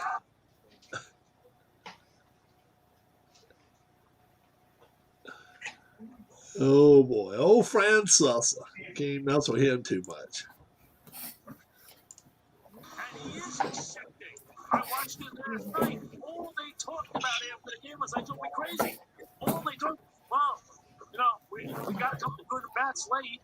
We were within a run. You're playing a team that stinks. You're playing a team full of minor leaguers. And comes in here and sweeps you 4 games. Well, we're in these games. In these games, the team is 46-73. When they came in here, they beat you 4 straight games. And they don't have anybody in the lineup. The Mets and Terry Collins have become completely accepting of this garbage. Well, what are we going to do? We'll just come out here tomorrow, try again. Thank God the Astros are here. We might be able to beat them again. They're 6-33 in their last 39 games. 6-33 in their last 39 games. It's like listening to Mad Dog. How did he get on first base? Walk. He walked the leadoff batter. You see, that's what I'm talking about. Diaz, don't even fool around here. You give up a home run. And this guy's killed the Mets. He has absolutely killed Edwin them. Diaz. In the air to left center field. Going back on it is McNeil. It is gone! 2-run home run! No, they're going to say it's in the ballpark. Now they're saying it is a home run. Amari Cooper said save first, and then he circled a finger up in the air. This game has got to be the Mets. It's tied. Oh, my God. It's tied. Ball's a home run. Diaz until now. Outside, ball 4. 2. Ball 4. Pitch is pulled toward third. Oh, the glove of Frazier into left field. Rodriguez slid and then didn't realize where the ball was. It's first and second with 1 out. All hell's fixing to break loose, boys. Out to left field. McNeil going back. It is gone! Uh-oh. For the Bills. Back-to-back nights, they win it in their final at-bat. They win it 6-3, and look at this celebration. Speechless. Absolutely speechless, T-Mac. Segura hits a shot. Home run. Unbelievable! So this guy comes in and gives up 5 runs. That sums it up. Fire all of them. Don't even bring them back to New York. You know what? Well, it took him 2 years. Go the other way, please. Let the bus go the other way. Let the 69 Mets take the field. Yeah, This is whatever. unbelievable. There's Frazier hits one of the biggest home runs you could Remember hit. people like that work at the fan in New York just make fun of him all the time. Insurance run. 3-1 Mets. Now he's going. Bottom of the ninth, they traded to get this kid. His face is Great red. reliever. They bring Diaz in here. All he's got to do is get a rocking chair save against the bottom of the lineup. If it was so easy, you would do it. The first batter gives up a home run to the 8-hitter. And then gives up a 3-run jack to Segura on his 38th pitch or whatever the heck it was. He's done. He's shot. Bullpen shot. Team shot. Manager's shot. The pitching strategist, who the hell knows what he does in the first place?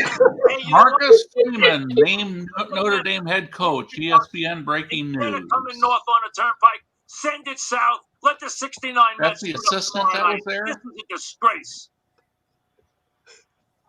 I can't even believe it. Hey, what's You up, can't lose Des? this game. They stink so bad you can't even make it up. Not knowing anything about 37 hockey. and 45. Diaz goes down and gives up 2 homers and 5 runs. After Frazier hits the clutch home run of the year to keep this team breathing. Like you said, Tim, if it was so easy, he would do it. You gotta be kidding me. Get rid of all of them. They're a bunch of jokers. Alonso, I apologize. Oh, okay, now you're going to apologize. DeGrom, maybe I apologize. You're not so sure. The rest of it, you stink. That's funny as hell. That's funny as shit. The rest of you stink. Catch yourself now. There you go. Catch yourself now. Oh, man. That's funny. I always like watching Franz Sussman. Anytime you're having a bad day, watch that crazy bastard. He'll make you even crazier. Marcus Freeman did get the head coaching job. I kind of don't like that because that's a hard job to have your first Head coaching job. Yeah, I would have thought. Now this, I don't know. I'd heard 2 or 3 people name this. How about Luke Fickell come to Notre Dame and he go take Luke Fickell's place? That would have made more sense. Yeah, because it's still in the Midwest. Yeah. What's Harris got going on? He's probably printing. Huh? You printing stuff? Yeah, I'm still doing that. Yeah. Well, another Big Ten ACC games. Michigan State's up 15 on Louisville.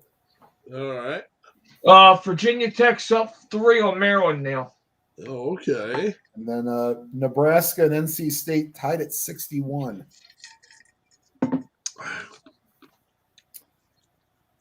Folks, I want to put this out there for anybody that is into board gaming, sports game, board gaming, and all this.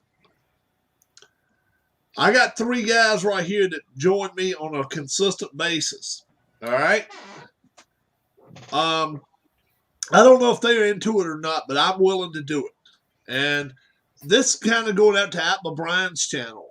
App O'Brien, he has his son and his son-in-law both do football picks week after week after week. If they want to go one-on-one with any of us, and the winner will win, I don't know, maybe a payoff pitch season or whatever. I'd love to do it. I got confidence in my boys here. Tim, Harris, Keith, or myself. What I want to do, I'd love to find 4 people though that would like to do it. one matchup against me, one matchup against Tim, one matchup against Harris, and one matchup against Keith. And we all individually have our chances. One to what? How many bowl games is it? 34? 42, I think Harris said. 42. 42. 1 to 42. And whichever one we rate as 1 would get 42 points, and the one we rate as 42 would get 1 point. It's a confidence box. Yeah. Confidence pool. Yeah, I'm up, Confidence, I'm up for everybody, too. Right. Well, the thing is that if everybody has a Yahoo address, you can go through Yahoo and do it. Yeah, but I want to see if anybody wants to do it, and maybe do it for a board game or something. Heads against one up. of us. Nah. You don't want to do it, Tim? I'm there's too many teams that I've not seen play. How about you, Harris? Would you do it? I'm in. Keith? I don't care. You don't care? Yeah, I'll definitely do it myself. Go back and look at our first week compared to now. We've all improved. We've all improved a lot. The last couple of weeks weren't that great for me for college. I mean, barely under 500, but. And the thing is, you don't have to worry about point spreads with this. Just straight up win. Yeah, this is just straight up wins here. Look how many times we picked against point spreads, and they burned us in the butt. Stroman and Cubs, 3 years, $71 million. Oh boy, 24 million. That's a lot. That's a lot. 23. Is Yadier Molina a Hall of Famer? I say yes. Yes. What do you say, Keith? Yeah. His caught stealing percentage is probably If right Nelson Cruz retires today, is he a Hall of Famer? No. There's suspicions about him. 450 home runs, guys. Steroids. Yeah, I get it, but Barry Bonds isn't in. I get it's because of drugs, but what's Nelson Cruz done to help a lineup? Yeah. I mean, I understand he hits a lot of but what's he done in the postseason? Yeah. You know, for me, it's kind of tough with guys like him and say Donaldson, who are jumping around from team to team all the time. That's the other part. Like, if he'd have been with Baltimore a few more years, and because he hit some, he had the 3 home run game in the World Series, right?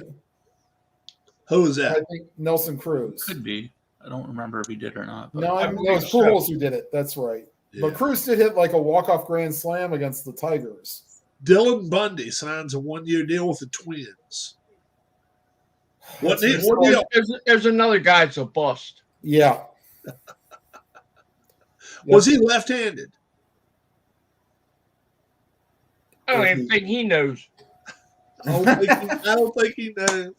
I don't think he knows. Oh, my God. who's the best player that the Orioles have right now? Eric? Cedric Mullins. And he's on the trade block. Trey Mancini's good too, yeah. Yeah.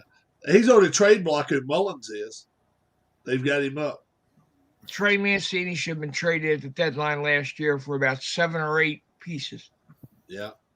Yeah. Got as much as they could for him. But that's another guy that he'll be in Baltimore till he's 40 if he don't. I'll tell you, he's the one guy on that roster I feel sorry for because he will never have a chance to play for a World Series ring. Nope. No. And they'll hold on to him just because of because he's sentimental. Well, he's selling tickets right now. Yeah. Baltimore is always his story sells tickets. Baltimore has always been a sentimental team anyway. Very few teams hold guys because of sentimentality, but Baltimore will. Mm-hmm. Well, Chris Davis was enough for that. Yeah. What percent does Dwight Howard have of making the Hall of Fame? A basketball player? Less than 5%. He ain't making the Hall of Fame. No, if he wouldn't have had those couple of drop-off years, then maybe. He ain't no Hall of Famer. No, sadly. He's no Hall of Famer. The Orioles, the Pirates, and the Diamondbacks, to me, seem to be 3 teams that are they have so much work to do.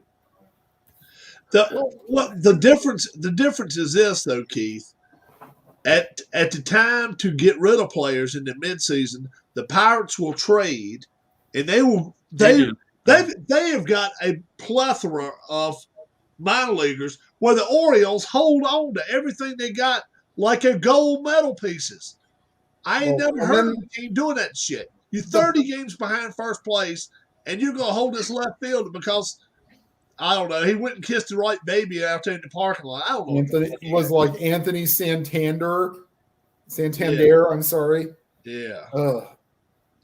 And then, the Pirates just traded their Gold Glove catcher, but then they signed Yan Gomes. Yeah.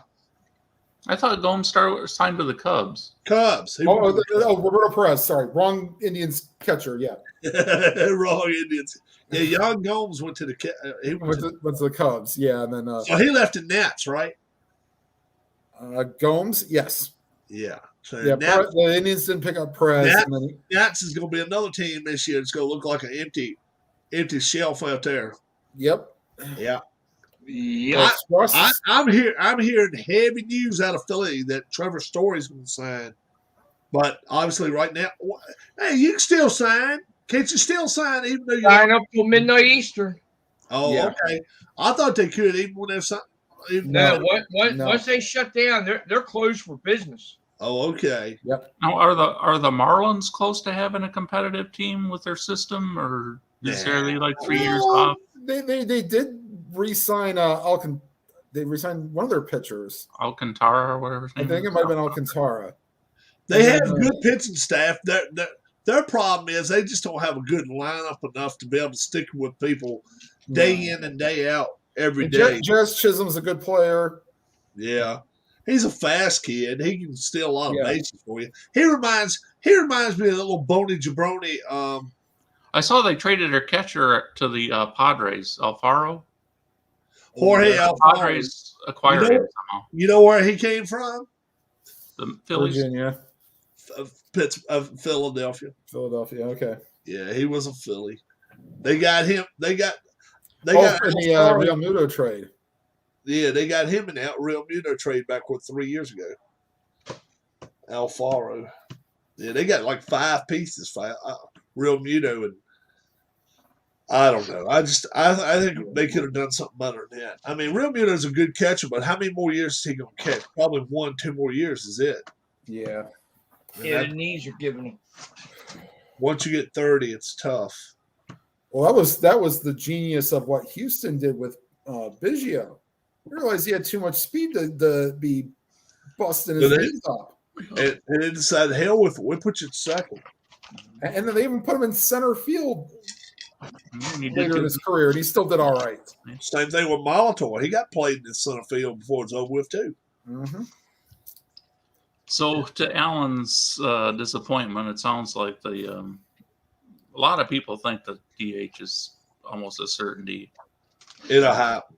If they play in 2022, it will be DH both leagues. I will promise you that.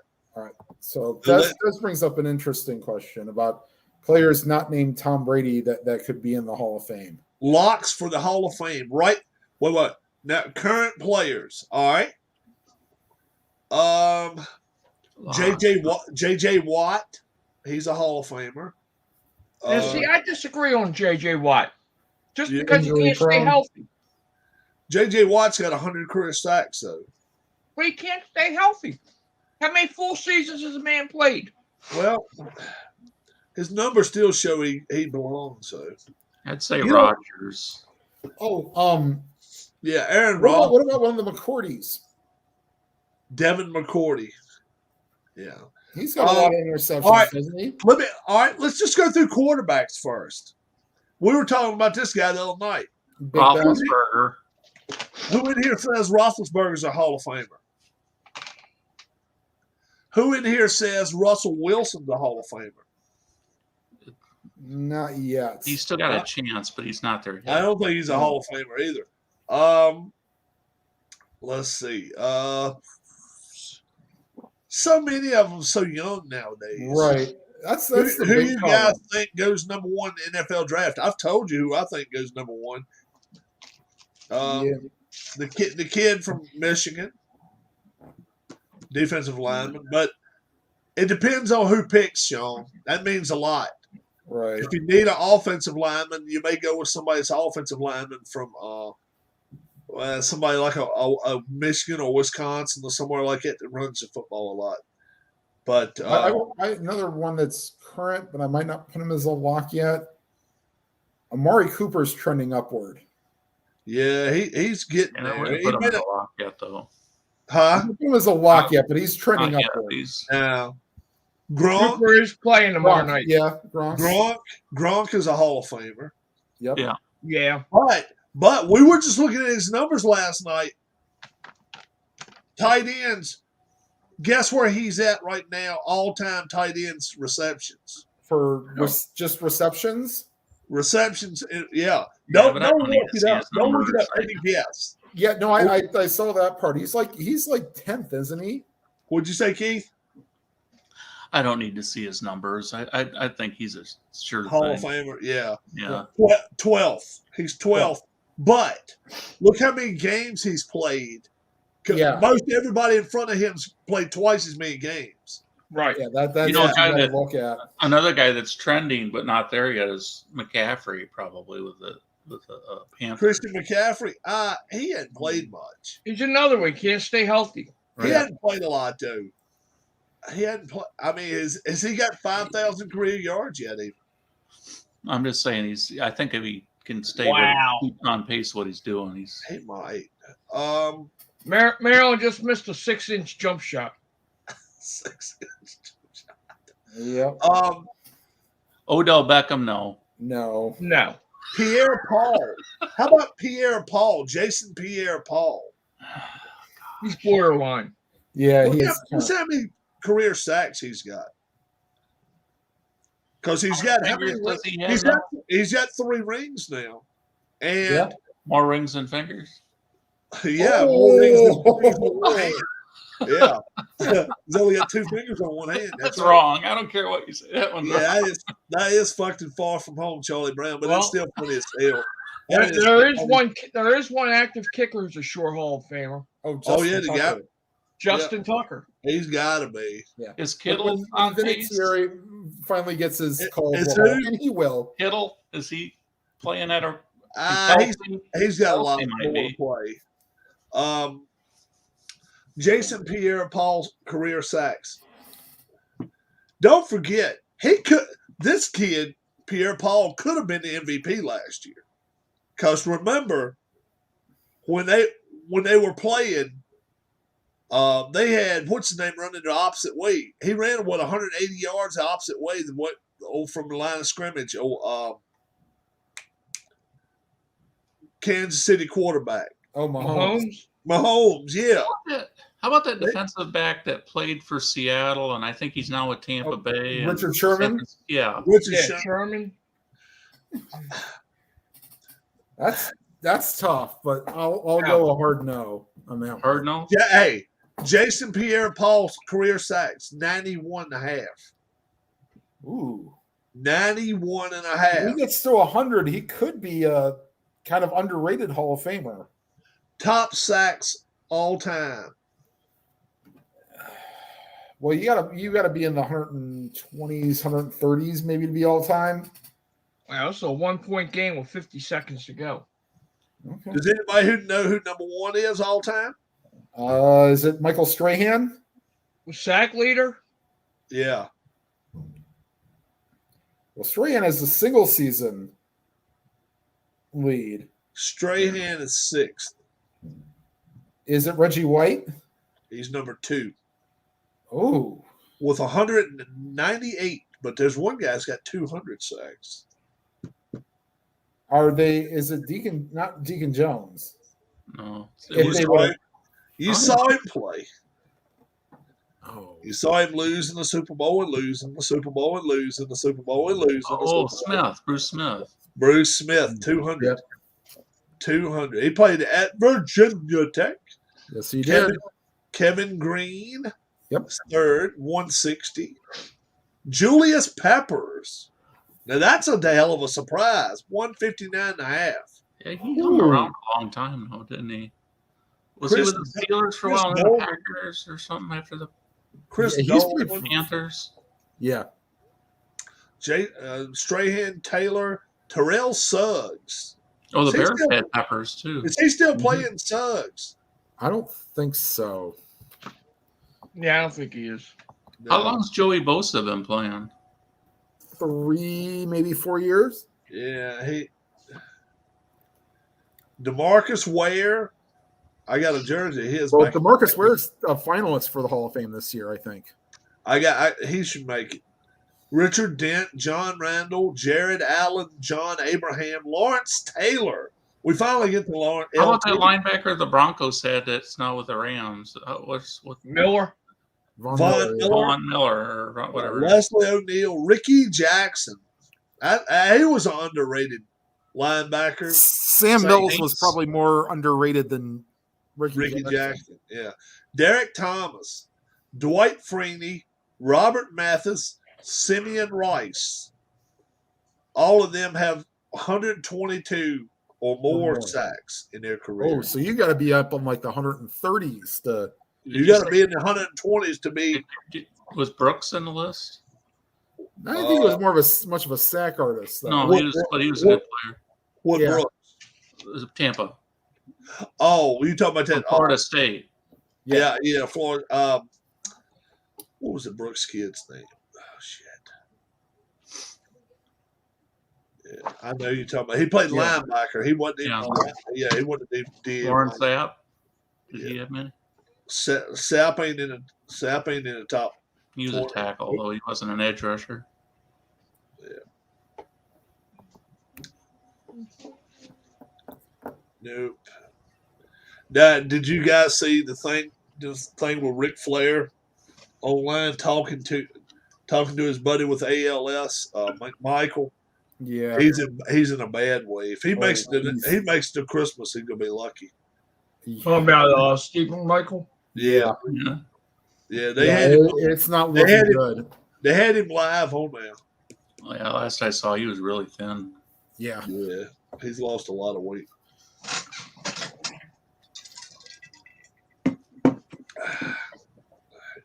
His wife run out on his ass when he got into the wrestling scene. Yeah, Deborah. And then she took off with Stone Cold, and then Stone Cold beat her ass, beat the shit out of her. Yeah. So now she can't stand his ass. Well, from what Austin, he might have just been saying this for the camera. He didn't legitimately hate her. It just didn't work out. Yeah. She was hot looking. I hated to listen to her talk, though. Good God. Yeah. Especially when she got high pitched. And she would stumble over her words and shit because she was tongue tied. I started wondering if she was kind of Death to Rose. I saw it's risky business when you want to talk Avalon posted somewhere or something about they were getting so many orders for the lacrosse game. I think he said it. They were gonna. They sold out. They sold out. Yeah, and it sounds like second season he was out of, and maybe. I know lacrosse. Lacrosse sold out over the weekend. I heard about that. Yes. He emailed me back the other day. Keith did. Did he? Yeah. Well, I did get a copy of the lacrosse game. I'll sell somebody for $300. just like anybody selling a mid '90s Strat set that $300 for the game. It's a one of a kind. It's a one of a kind, guys. It's a one of a kind. As hell. Yeah. So Michigan and North Carolina is Virginia Tech beat Maryland 62-58. All right. Virginia Tech. Who do they hire as a coach? Somebody sent me something. Oh, they got the defensive coordinator from Penn State, I think. Yeah. Something V or Vi Key or something. Cry, I think it was, or something like that. Kavire or something. Vire or something. Yeah. Doesn't he, like, if you were to go through all the starting quarterbacks in the NFL right now, could you name what school they came out of? Or Maybe. Brent Pry. We Huh? could, Brent Was the new- Fry. Yeah, Brent Brent Fry. Fry. All right. We might could. All right. Let's start in Arizona. Kyler Murray went to Oklahoma. Kyler Murray went to Oklahoma. Tyrod Taylor in Houston. He went to Virginia Tech. Correct. Tua. Alabama. Brady. Michigan. Michigan. Who's starting for who's starting this week for number 7, I think. Taysom Hill. Yeah, Taysom Hill. Couldn't tell you.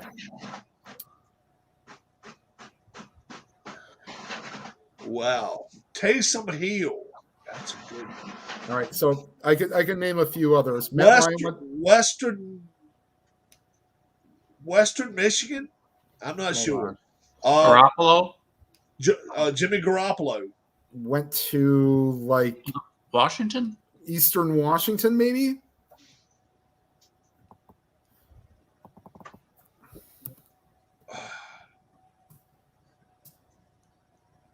Taysom Hill actually went to a big school. Who did? Taysom Hill. Taysom Hill went to a big school. Florida? Go West.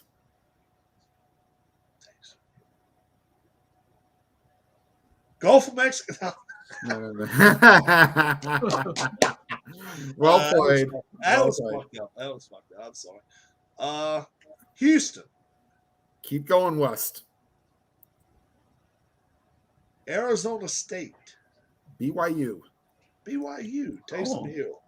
Taysom Hill. Anthony would have known that one. Yeah, I was going to say Anthony would have known that one. Probably, yeah. Stafford went to Georgia, right? Yep. Matt Stafford. Okay. How about And about the the guy kid in from Baltimore? Seattle went to Wisconsin.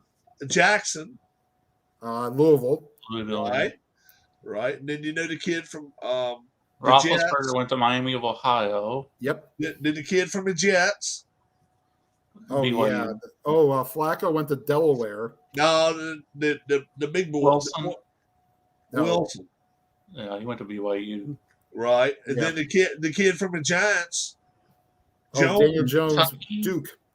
Duke. It was Yeah. Duke It Jones. was Duke. Yeah, Jones went to Duke. Yep. And then Buffalo Bills. Josh Allen went to Wyoming. Okay. I wouldn't have known that one. Yeah. And then Baker We know where Mayfield. Lawrence went. Baker Oklahoma. Mayfield. And Yeah, then Oklahoma. Nick Foles. We know where Wentz went. North Yeah, Dakota. North Dakota State. Yeah. Yeah. Matt Ryan went to Boston College, Yeah. Right. and then Newton went to Auburn. Right. And then the one for the Lions. Goff went to Cal. Yeah. And then Rogers. Cal. Both of them did. Yeah. Yep. Then Where'd Cousins go? He was Michigan State, wasn't it? Yeah. Kirk Cousins, Michigan State. Very good. And then we know where Fields went. Yep. Ohio State. Yep. Yeah. Now, does anyone know where Nick Foles went? Oh boy. You do? I think so. Yeah. I think I do. I'm not Was sure. he of Virginia? No. I have no idea for Nick Foles. I don't remember where Carr went. Derek Carr. Derek Fresno Carr. State. Foles, was he Purdue? I think I want to say Nick Foles went to Mahomes is Texas Tech. Yes. I want to say Foles came out of the Big 12. It Nope. wasn't Baylor, No. but No. he didn't come out of the Big 12. No. Oh, let's see. It had to be out west in Yep. somewhere. Yeah, you're right.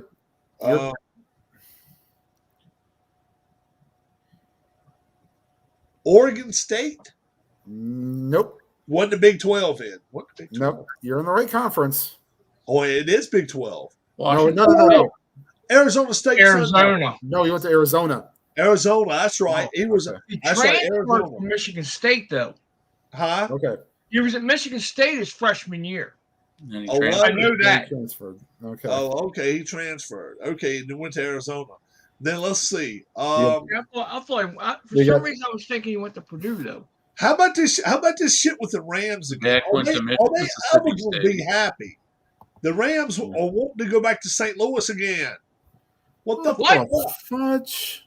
Yes, they are. What? They're asking to go.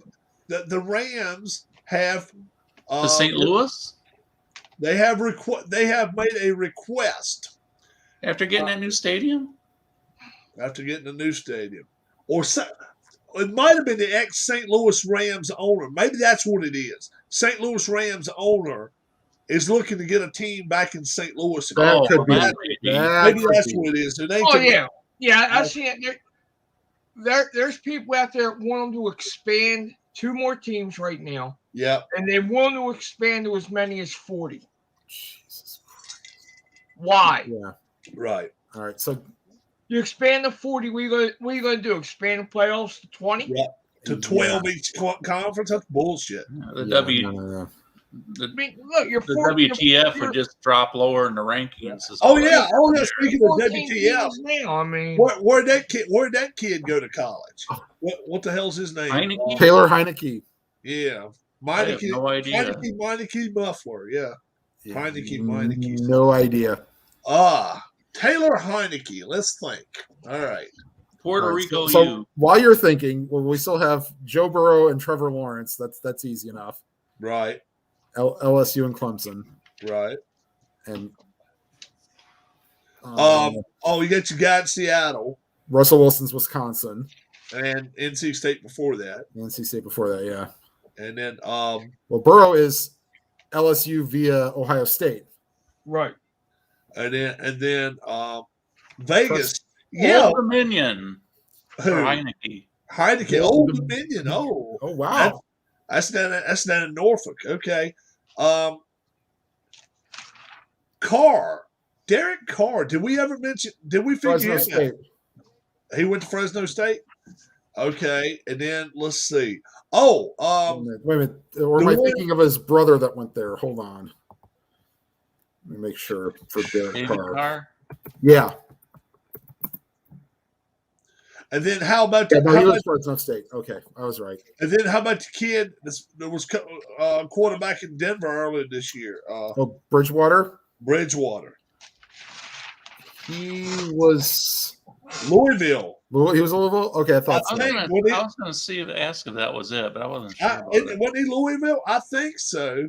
That seems right. I think Yeah, he was I believe so. Where I did believe he Byron was- Leftwich play? Was that Marshall. Marshall. Marshall. Yeah, Byron Leftwich went to Marshall. Yeah. I remember. That was I right after remember that- Pennington, I remember that wasn't it? championship game very Right. well, where his offensive lineman He carried him down the field. Yep. Yeah, it was after Chad Pennington left. Yep. Chad- They had that run of quarterbacks where they could. They did have about 4 in a row there. They had That's Randy good. Moss there. Yep. Had a couple other good receivers. Well, they had a good coach. Yeah, they did. I remember like Youngstown State versus Marshall in the 1AA days where it was Tressel and against the guy from Marshall. Those were some good games. Yeah. Let's see. Who else? Let's see. We had the 49ers. Wait, no, we didn't say for Garoppolo where he went. I thought it was Washington or something. I think it's Eastern Washington or some shit. I think Western. maybe Eastern. Not Western Washington. No, it's an Eastern, but not Washington. Hey, Eastern Illinois. Yeah, it is. Is it East Illinois? It's Eastern Okay. Illinois. Eastern Illinois. Okay. Isn't that where Romo played? That was Eastern Washington, I think, for Romo. Romo played in Midwest somewhere, didn't he? He plays He was Eastern Illinois as well. Yeah. Sean Payton was a coach or something up there when. Yeah. Sean Payton was his coordinator, I think. Oh wow. Yeah, Payton's with the Can you Cowboys, imagine? and he's the one that talked him into drafting. 26 or 27-year-old offensive coordinator at Eastern Illinois at the time. And Sean Payton, I think, was the quarterback for the Bears as a replacement player in 1987. Yep. And you want to know another fun replacement player that was on those in that year? Rick Neuheisel. Oh, Yeah. okay. Yeah, in fact, I UCLA think he's quarterback? will have a single game Chargers record. UCLA. Yeah. Yep. New Let him Heisel. go roll his bowl. He Went over calls a all good night. game. He calls a Yeah. good game, though. If you Now, watch I'm it, going to tell you what. I've met Neuheisel. Okay, I've officiated games that his kids played in when he was living in He Baltimore. seems like a good guy. He is one of the greatest guys you can ever talk to. really, Oh yeah, and I Oh. mean he'll talk to you about anything in the world. You know, I'll never forget. I was the referee in a game. His kid was a quarterback, and his kid got hit. You know, I mean he got crushed. I didn't call roughing the passer on him. He wanted to know why I didn't call roughing the passer. At halftime, he came up talking to me. And I told him, I said, first off, I said, sir, I said, you're not the head coach of the team. I know who you are, but I'm not going to discuss it with you. We want to discuss it after the game's over. We're going to have a beer. We'll talk about it. Damn, if we didn't go have a beer and talk about it after the game. yeah. But you know what? He respected the way I said that to him. Yep. And he respected my opinion on the no call when we sat down and talked. He goes, now, you know, if NFL officials and college officials would explain things the way you did, things would go a hell of a lot smoother. Well, they should be held accountable for what the hell they do and say. Just out of curiosity, Oh, yeah. do you mind sharing what you told him? Well, I told him point blank, his kid's the one that stepped into the hit. You know, I mean, it's not that the defender delivered the hit. His kid was a tall, lanky kid. And after he threw the ball, he took a step and a half forward. He's the one that actually delivered the hit. Yeah. Let's see here. So I'll never forget that. That was a championship game, too. They ended up winning that game. I mean, the game wasn't even close. But that, you know, the year that team won was the only team that Towson Rec had ever had win a championship game. And it was all because of the quarterback play, period. Did you ever have a coach act like a real jerk out there? In which sport? Football. Oh, all the time. First off, the problem you have, especially at the youth level, is I'm you like have you what and I Rob both consider- out there. All you the have what I time. consider daddy coaches. Yep. Okay, because programs don't have enough qualified coaches. You know, they need the fathers or the mothers to step up in order to have the program. Mhm. Okay.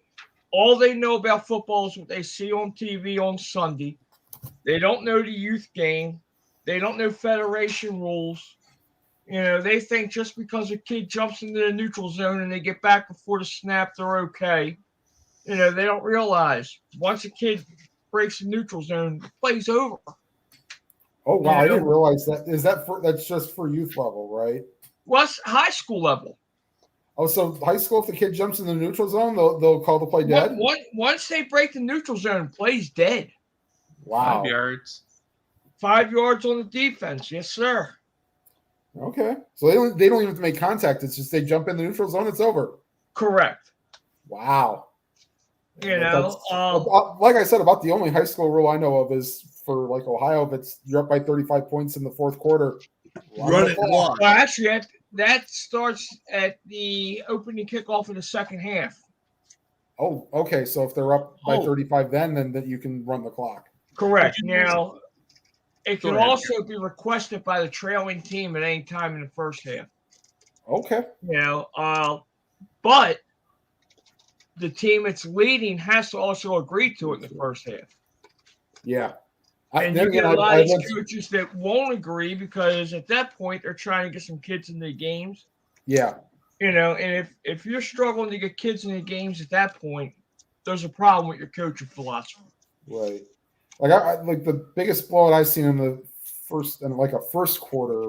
My alma mater over at Catholic was beating a team 35-0 after the first quarter. And there ain't no way that your second quarter is saying, hey, let's do a running clock, unless you're like legitimately shorthanded or something. Yeah, well, I was on the clock for a game earlier this year, down here in Florida.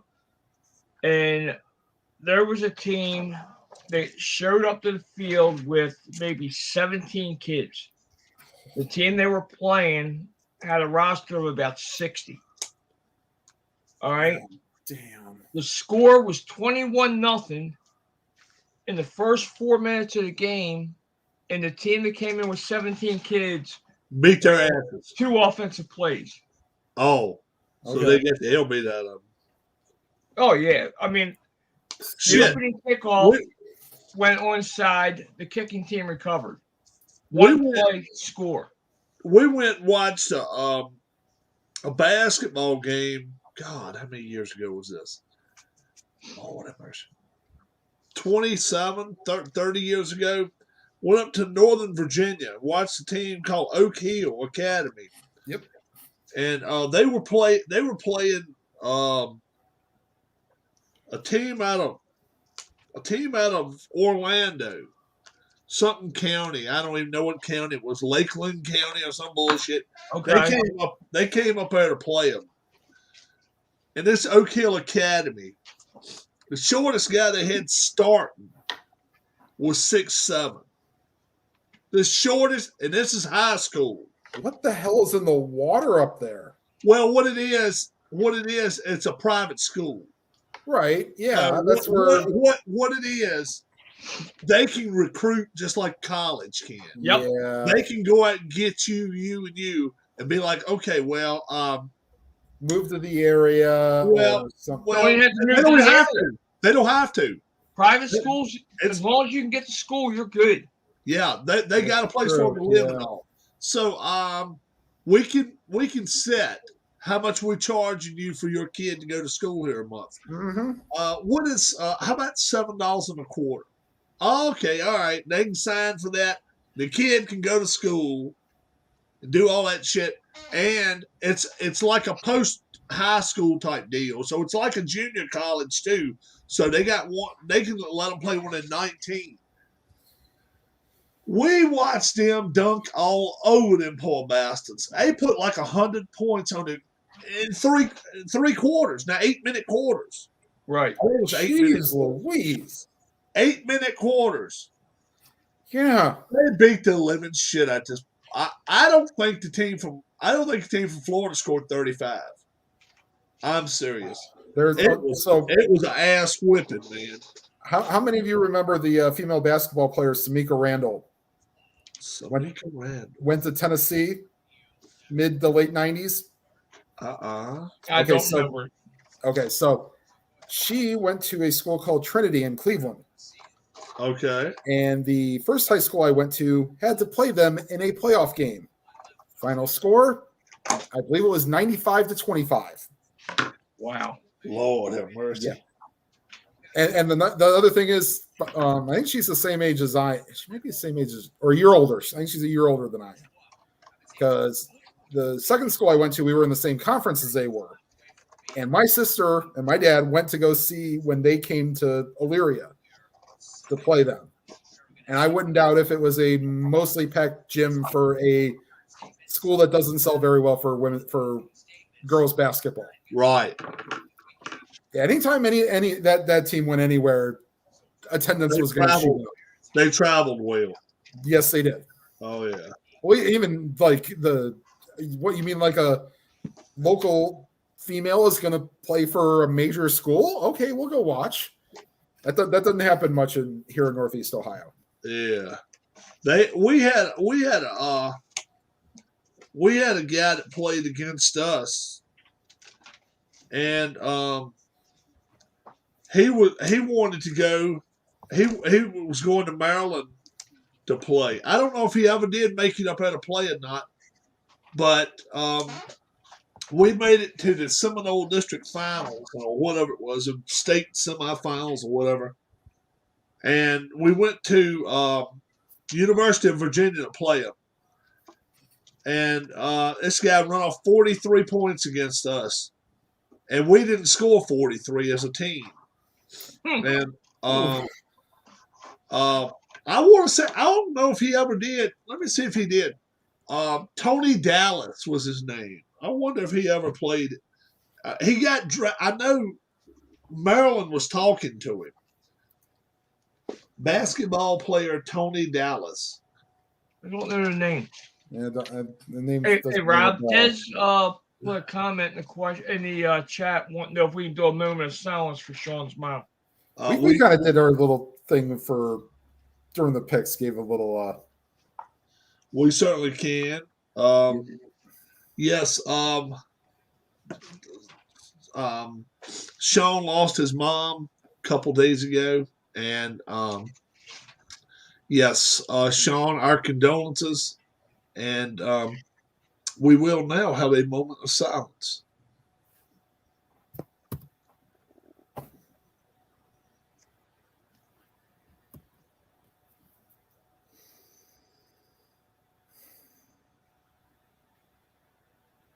Amen.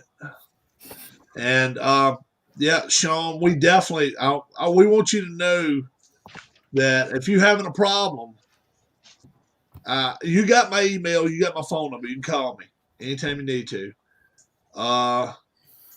Definitely. Are you start up your one and done tournament? I gotta get that one and done tournament going again too. Yeah, I gotta get that going again. I've been painting all week. You don't see what I've been painting, man. I've been making a hell of a mess of that. Ken, another thing, I'll hopefully start getting some games up now that Strat finally fixed their app. Yeah. I just took the screenshots of the cards like a while ago. Took the screenshots of the cards that I needed, so hopefully I'll get that filmed. Did you hear where on Monday where Jim Rome what he started on with his? What did he do this week? He started with the Vikings 49ers game. So how was your weekend? Get up into anything embarrassing? Because Kirk Cousins did. Old Kirk had himself a moment at the worst possible moment. The Vikes were trailing the 49ers by 8 with 9 minutes to go in the fourth quarter. 4th and goal from the 3.5-yard line. The Vikings are going for it. Of course they are. So if you're going to go for it in that situation, you want to make sure. You want to make sure everybody is on the same page. You want to make sure the order of operations are all set up properly. You want your receivers in the right spot. You want your quarterback lined up under the center. He lined up over the left guard. Roll it, Alvy. I heard about that bullshit. Well, now he's behind Oliudo. Got to take timeout. And then he lined up behind Oliudo. I heard about that shit. Kirk Cousins. Only Kirk Cousins can pull bullshit like that off, right? I've told you guys a long time ago, he is not a brain fucking surgeon. That's for damn sure. We are not talking brain surgery when we talk about Kirk Cousins. I ain't lying. No, he's not. He is. Excuse me. So when you getting the hockey blast on the table, Rob? I'm gonna try to get Hockey Blast on the table before Christmas if I can. I got this thing going on with Alan here coming up soon too. Playing Soccer Blast? No. This is the Inside the Cup golf. We're gonna play Ryder Cup number 2. Oh, that went over pretty well with some people. A lot of people don't. Have you already picked your team, or are you keeping the same team, or? I have already gotten my team and my wild card. I was going to announce that tonight. My wild card player is Matt Kuchar. Matt Kuchar is my wild card player. He only got 3 votes, but hell, that's 2 more than the rest of the son of bitches got. So Matt Kuchar is he's my wild card guy. So hope some people will watch that. Well, I'm spending the rest of the night laminating that stack. Yeah. Okay. I hope a lot of people will watch it. GMF race, Jermaine Racing, yeah. Is that Jermaine Racing, Dwayne? Check and see if GMS is Jermaine Motorsports. Jermaine is irrelevant. Is it GERMAIN Motorsports? They've had truck series vehicles the last few years. Gallagher Motorsports. Oh, is it called Gallagher Motorsports? Oh, I wonder who the hell. So And that's Petty is out. I'm sorry, formerly known as Gallagher Motorsports. Let's see here. They'll probably call themselves Petty Enterprises, which they shouldn't. If Petty has nothing to do with it no more. Okay, it was formerly Gallagher Motorsports. Now it's just GMS Racing. Okay. Gallagher. I thought maybe it was Jermaine. I didn't know. Jermaine Racing, they've had some good shit the last few years. About damn time they did something. Brad Keselowski, he went to Roush Fenway. And now Keselowski is hoping they actually make a Ford. And they call it the Ford K. I don't know if they're going to do it or not. But he's got enough money invested that he thinks they will. And he wants it to be a sports car kind of between a Mustang and something else. So we'll see if he ends up getting his way. But he's got a lot of money tied up into Ford now. So we'll see what happens. You were talking about Keselowski? Yeah. He signed with Jack Roush. You've heard of the Roush Mustangs. Yeah. Yeah. So Keselowski is wanting something, a sports car made in his name. And that's I'll how answer Dez's question here for Major League Baseball. Team that finished last place, and the only team that has a shot is the Twins. correct. Twins played so far. They played so shitty. They played too shitty last year. They're not that bad. No. They're not that bad. Actually, the bigger question that could be asked is what team could show the biggest improvement based on change in wins. Well, right off the bat, I tell you what, you got the Rangers already have signed. How about the Mets? And look at what the Mets have signed and done so far. Yeah, if they change by like 10 wins or about 15, they could make the playoffs. Yeah, they Especially could. if Freddie Freeman doesn't come back to Atlanta. Yeah. That's the key to me. If Freddie And Freeman Washington's not getting 20 starts out of Scherzer. Oh, you mean like he did the last Mets aren't going to get 20 starts out of Scherzer? No. I'm saying the Nats aren't getting 20 starts out of Scherzer. So I'm just saying that hurts the Nationals' chance and it helps the Mets' chances. That's what I'm saying. Yeah. That's what I'm saying. It helps the Mets' chances. Yeah, and then you have the Orioles who need to improve by 80 games to make the playoffs. Not that bad. I'll tell you this though. If the Orioles were to improve by say 20, 15, 20 18 games, that it'd be what the Tigers did in 2021. The Tigers played well last year. Didn't they finish third? Yes. Yeah, they played well last year. Look, I've said it before. The only chance Baltimore has of making the playoffs is to get a new owner. Yeah. Point blank. They've had a lot of shit. Angelo's doesn't help them a lot at all. No. When he croaks or sells the team, they'll have a shot. He doesn't help them a lot. I wouldn't doubt if the Rangers might improve by 15 or 20 games. Strasburg's problem is this, though. Strasburg, he's limited. He's limited to how many pitches he can throw today, tonight, and all that. He's not a Scherzer. And anybody that wants to say Strasburg is a Hall of Famer, I'll go against him on that one. No. I don't think he is. Do y'all think he is? No. Yeah. No. No. Not even close. He's got to get with the World Series MVP though. His win total could be like 265 and maybe get in. Who? The World Series MVP can limit the number. Was Strasburg MVP? Yes, in 2019. Oh, he was? Okay. Yep. I wasn't even aware of that. Yeah. All right.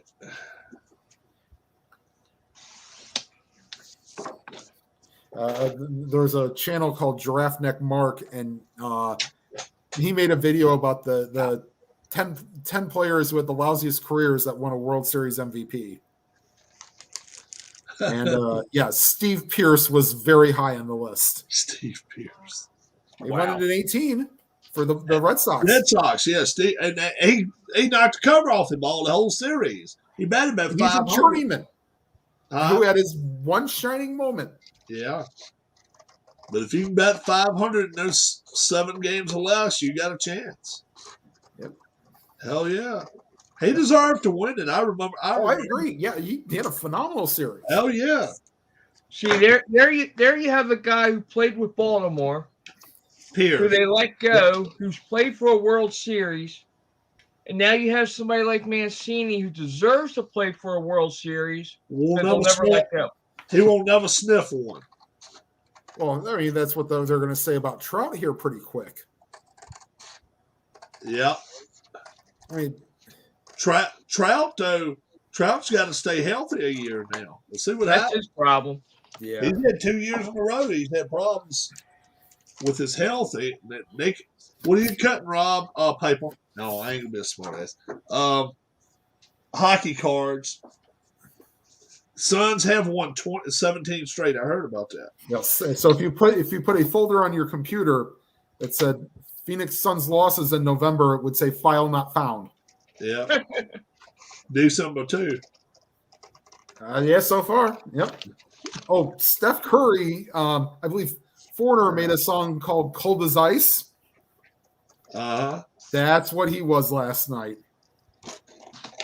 What Let me pull up his exact stats. It was terrible. Really? Hold on, let me pull up his stats real quick from Stop. last night. Cavs won by 26. Wow. Against You Miami. what now? Cavs won by 26 against Miami. Here. Okay, so here Are is they any good this year? Cavs are over 500, which means 4 or 5 seed in the East. Wow.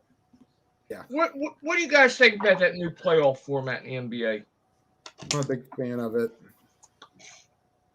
I'm not a big NBA fan at all. Yeah, I didn't even know there was one. Yeah, basically the top 6 are in, and then 7, 8, 9, and 10 have a mini tournament to see who gets the bottom 2 seeds. Kind of like a wild card. All right, Yeah. here's Steph Curry's shooting stats for last night. 4 of 21 from the field and 3 of 14 from 3-point range. Well, shoot, that makes the regular season even more irrelevant. Yeah. Yeah. Exactly. How many free throws did he have? 1. I bet he made it, though. Yeah, he made. Yeah, he don't miss them too often. He can You know, shoot free throws. if they're going to do that in the NBA, why not just take everybody? Right. Yeah. At that point. Yep. Do you have sleeves for your cards? I do have some sleeves for them. Yeah, to play, especially in Where do you lines. think Evan I got Mobley would lines. be in the pros. He could be exactly what the Cavs need. He could be a 15 to 20 point guy and take up space in the middle. I'll admit I should start getting into the Cavs again if they're going to play like. See, they're going to play like the 90s Cavs did as a team, spread the ball around. I mean, without Sexton being in the lineup. And they're going to have guys that'll work hard, and that's the Cleveland way. They want the lunch pail guys. I hate to cut anybody off here, but Keith Yeah. texted me today. Oh, I thought you had a question. Yeah, but midday today, remember what you was telling me. I don't We remember. got a shooter loose in Alexandria, Louisiana. Well, that was last night at a gas station. And they hadn't called him as of last night. Did I sent you the link, right? To the Yeah, story? they still hadn't caught his ass. And he said he lived right there at that damn dude. Well, it's like a half a mile away or so. So, All right. Really? Well, we talking fucking bullets in a half mile. That ain't shit, boys. Nope. Half. what is right. it? An AR-15? All it said was a gun. I didn't notice the type of gun he had. But all I noticed was he was still at large. Yeah. I'm like, And then they called 911 and nobody answered for like 4 or 5 minutes. fuck that, boys. I reckon 911 sitting under the desk saying, we hear the motherfucker. We heard the shots. Yeah, right.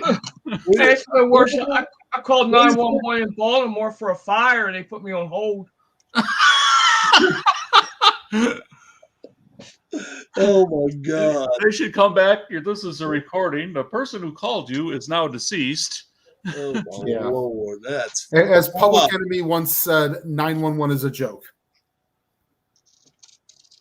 You like I tell wish Darlene to call 911. She comes back and tells you she can't do it because she can't find the 11 on the phone. Can't find the 11. Oh God. Oh gosh. Oh my Lord. Oh my Lord. How fucked up is that? I wish Darlene was here right now. Why? Next time she's here, y'all got to remind her of her 911 call. Let me tell you what happened. We go to bingo one night, and we could go it's right here. Let's say it's right up here, and we live down here, and we go all through the back roads instead of going up here and then this way. We could do that shit and make it the long way, but we go through the back roads, all through the back roads. We get to driving on one, and it's fucking 10:30, 10:15 at least at night.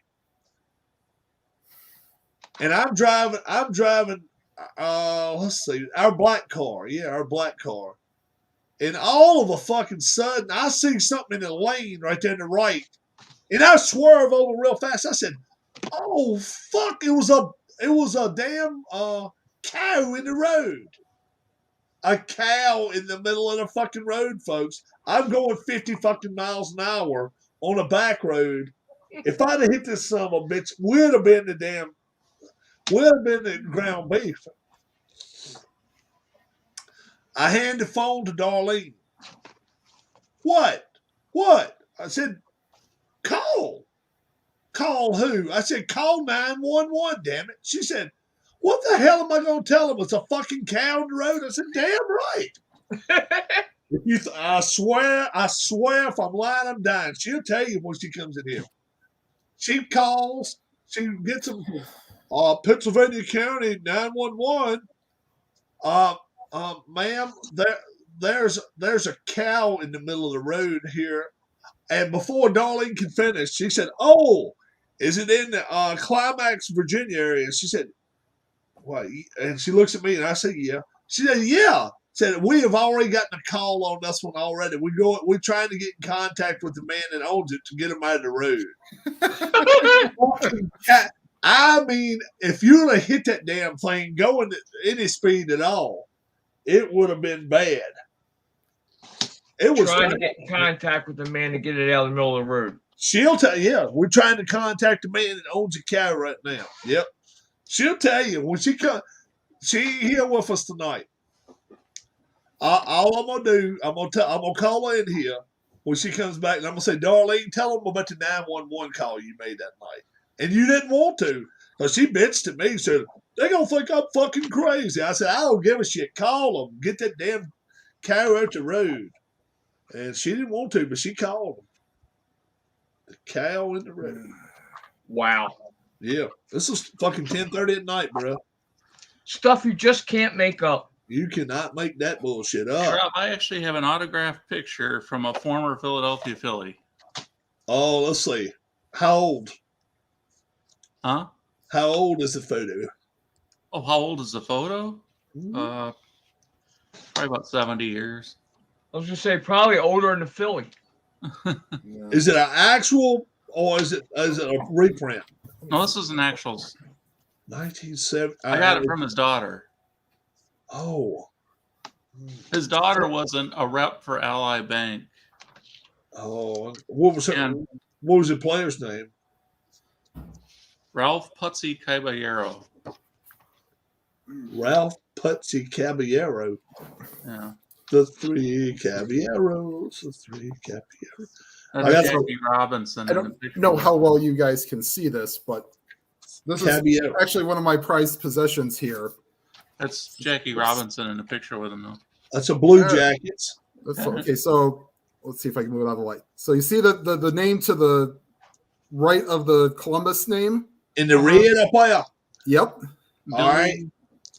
Let's see if I can get Oh, I can't. Willie O'Ree. O'Ree, i.e. the first African-American hockey player.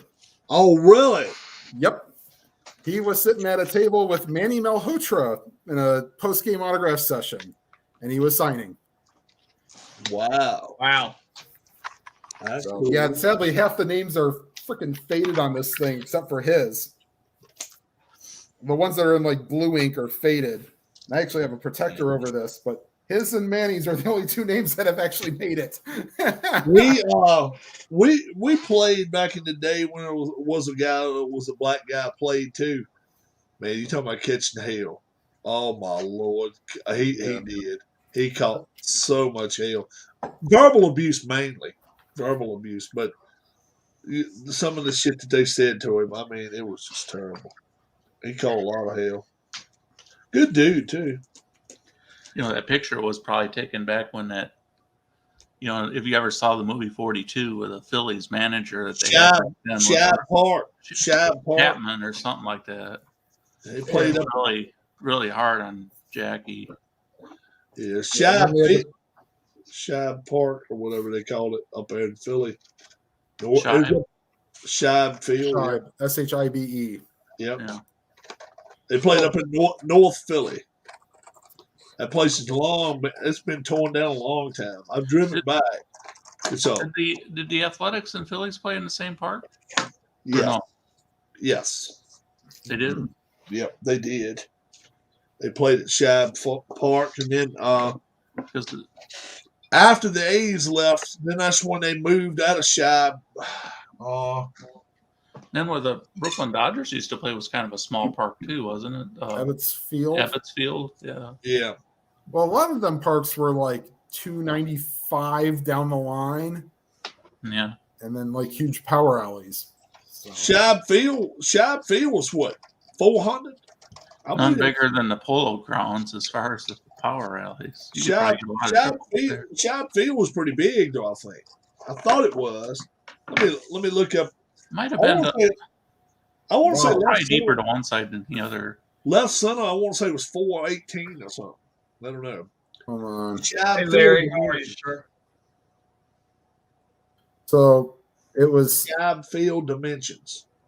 378 to left, 515 to the center field corner. Where's Wow. this at? This is Shibe Park. How far?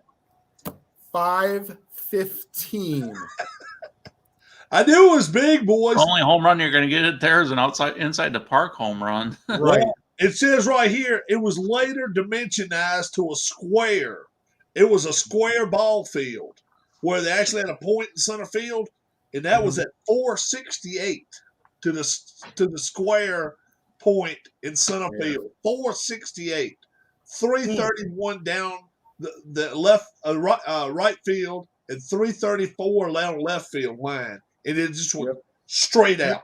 Who How the hell deep was needs it to down the clean lines in the lines Polo with that? Grounds? Was it just like 200 feet or something? Hold on. Polo Grounds dimensions. 279 down left. Oh, that's not Yeah. too bad. Right field 258 is all. Left center. It's longer than I thought. Left center 450. Right center 449, and then dead center 483. It was a cemetery, fucking cemetery at that center Yeah, field. now if you go Which to, is just to why the right Vic Wertz and got left his of center. fly ball run down in a 54. Yeah, You Vic what? Wertz. When that's the only reason why the Indians didn't take the first game of that series, because of those large dimensions of Willie Mays running down that Yeah, Vic Wertz fly ball. yeah. Oh. What's that other place they played up in New York? The Well, you had the Polo Grounds, you had Ebbets Field. Ebbets Field dimensions. Yeah, that was one of the best teams ever. That Indians team that year. How about this shit? Left field 348. Left center, 351, so he didn't go out a lot. No, 399 to center. it's not bad. Right center, 344, and then right field, 297. So Yeah, that was kind of small even for the short, day. yeah, short out left, short and right field. All right. Yeah. 1913, first year they played at that field. And the original Yankee Stadium, was that much bigger than what it is now? Oh yeah, because It the was monuments were in play. right field won't much over 300, even the original. Yankee Stadium's original dimensions. Yeah. 295 in right. Now it says right here 281 in left field. I thought it was farther out than that. Oh, it's bigger than that. Yeah, it was. 490 in center. That's because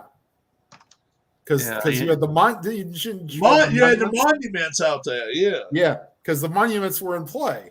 Yeah, at first. So that's what they did when they remodeled it, was they brought the fences in center field?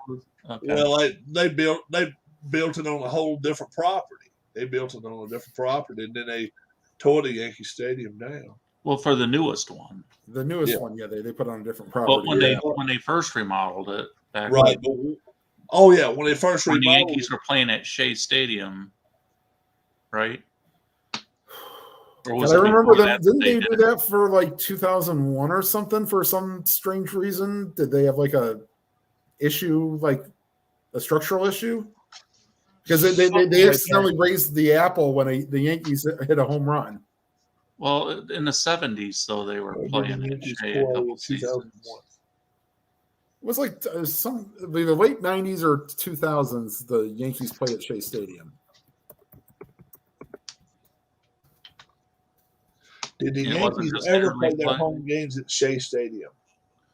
It was like 74 and 75, I think, when they were redoing The Yankees played their home games in Shea during 74 and 75 seasons. Yep. Yeah. And then there was one game in '98. That's when it was. A beam collapsed at Yankee Stadium. They had to Oh, play yeah, a I game kind of of Shea. remember that. Uh-huh. Yeah, and Yeah. they kind of tried to rearrange like how All- the all- stadium was. Yeah, let's see. And then they rose the apple unintentionally. I didn't remember them playing at Shea, but I do remember the issue. Oh yeah, when they hit a home run, they accidentally hit the apple and made it go up down, and the Yankees got pissed about that shit. Yep. Yeah, the Yankees got mad about it because they did the apple shit, and they started singing, start spreading the news or whatever. And the Yankees, that didn't fall over well for Well, Yankees. I will say this: when the Indians had to play at Miller Park in 2007 because of all the snow, they let Slider go down the slide. Oh, Bernie the Brewer. Well, no, Slider did it. The Slider, they did, Brewer. Oh, I got you. That was their mascot. Right? Yeah, because the Indians had to play there because they couldn't get all the snow out. They canceled the first 3 home games because of snow. Well, Houston had to play up there one time too because there was a hurricane. Right? Wasn't that when Zambrano threw the no-hitter? Yes. It was in Milwaukee. Yeah. Yeah. Oh. Ain't that funny how shit like that runs sometimes? You can't make that stuff. So it's up. like the Cubs got the home field advantage instead of the Astros. Yeah, and then all the Cubs fans came from Chicago to Milwaukee. Yeah. Well, that's not a very long drive. No, What, an hour? possibly. Probably, yeah. That ain't bad. It's convenient when you can do something like that. Yeah. Yeah. Well, there was talk that if they hadn't torn down the old municipal stadium, that there could be possible that the Indians could have played a few games at the old stadium, the old Cleveland Municipal, only to see if they could sell out 80,000 for a baseball game. Yeah. Well, I mean, the 76ers played a game at the old Spectrum before it got torn down. Oh, well, they played a bunch of games at the Spectrum years ago, for many years. Well, I mean, but this was like the year or two before it got torn down. Oh, okay. Let's see. The Spectrum got torn down. Let's see. Let's see. And I think they won that game, though. They played like one or two Okay, games. I know this. I went to the very last thing that went on at the Spectrum. I got a ticket in there of the Hershey Bears coming down playing. It was a minor league hockey game, and then they shut it down. We got a picture of the damn ball going through the fucking walls, then they're tearing that son of a bitch up. Nice. Yeah. Let me see. Let me try to figure out what year this was. Oh shit. Damn, you put me on the spot here. I hate that shit. You kind of mentioned this. Well, then again, of course, the infamous one is. Because I lived up there in 3 different spots. I lived in 2 different spots right there at the city. But I think when we went, we were living in the second spot. 2013? I closed in 2009. 2009. Okay. All right. And it says on that. It says on the thing. I think the last thing that happened there was a concert or something, which is total bullshit. I've got a. What does it say? A concert by who? Was it last? Pearl Jam. Pearl Jam, which is total bullshit. Does it say the date? October 31st, 2009. All right. I think I've got a ticket in here that tells me it even has Spectrum written on it. Let me see if I do that. I think I do.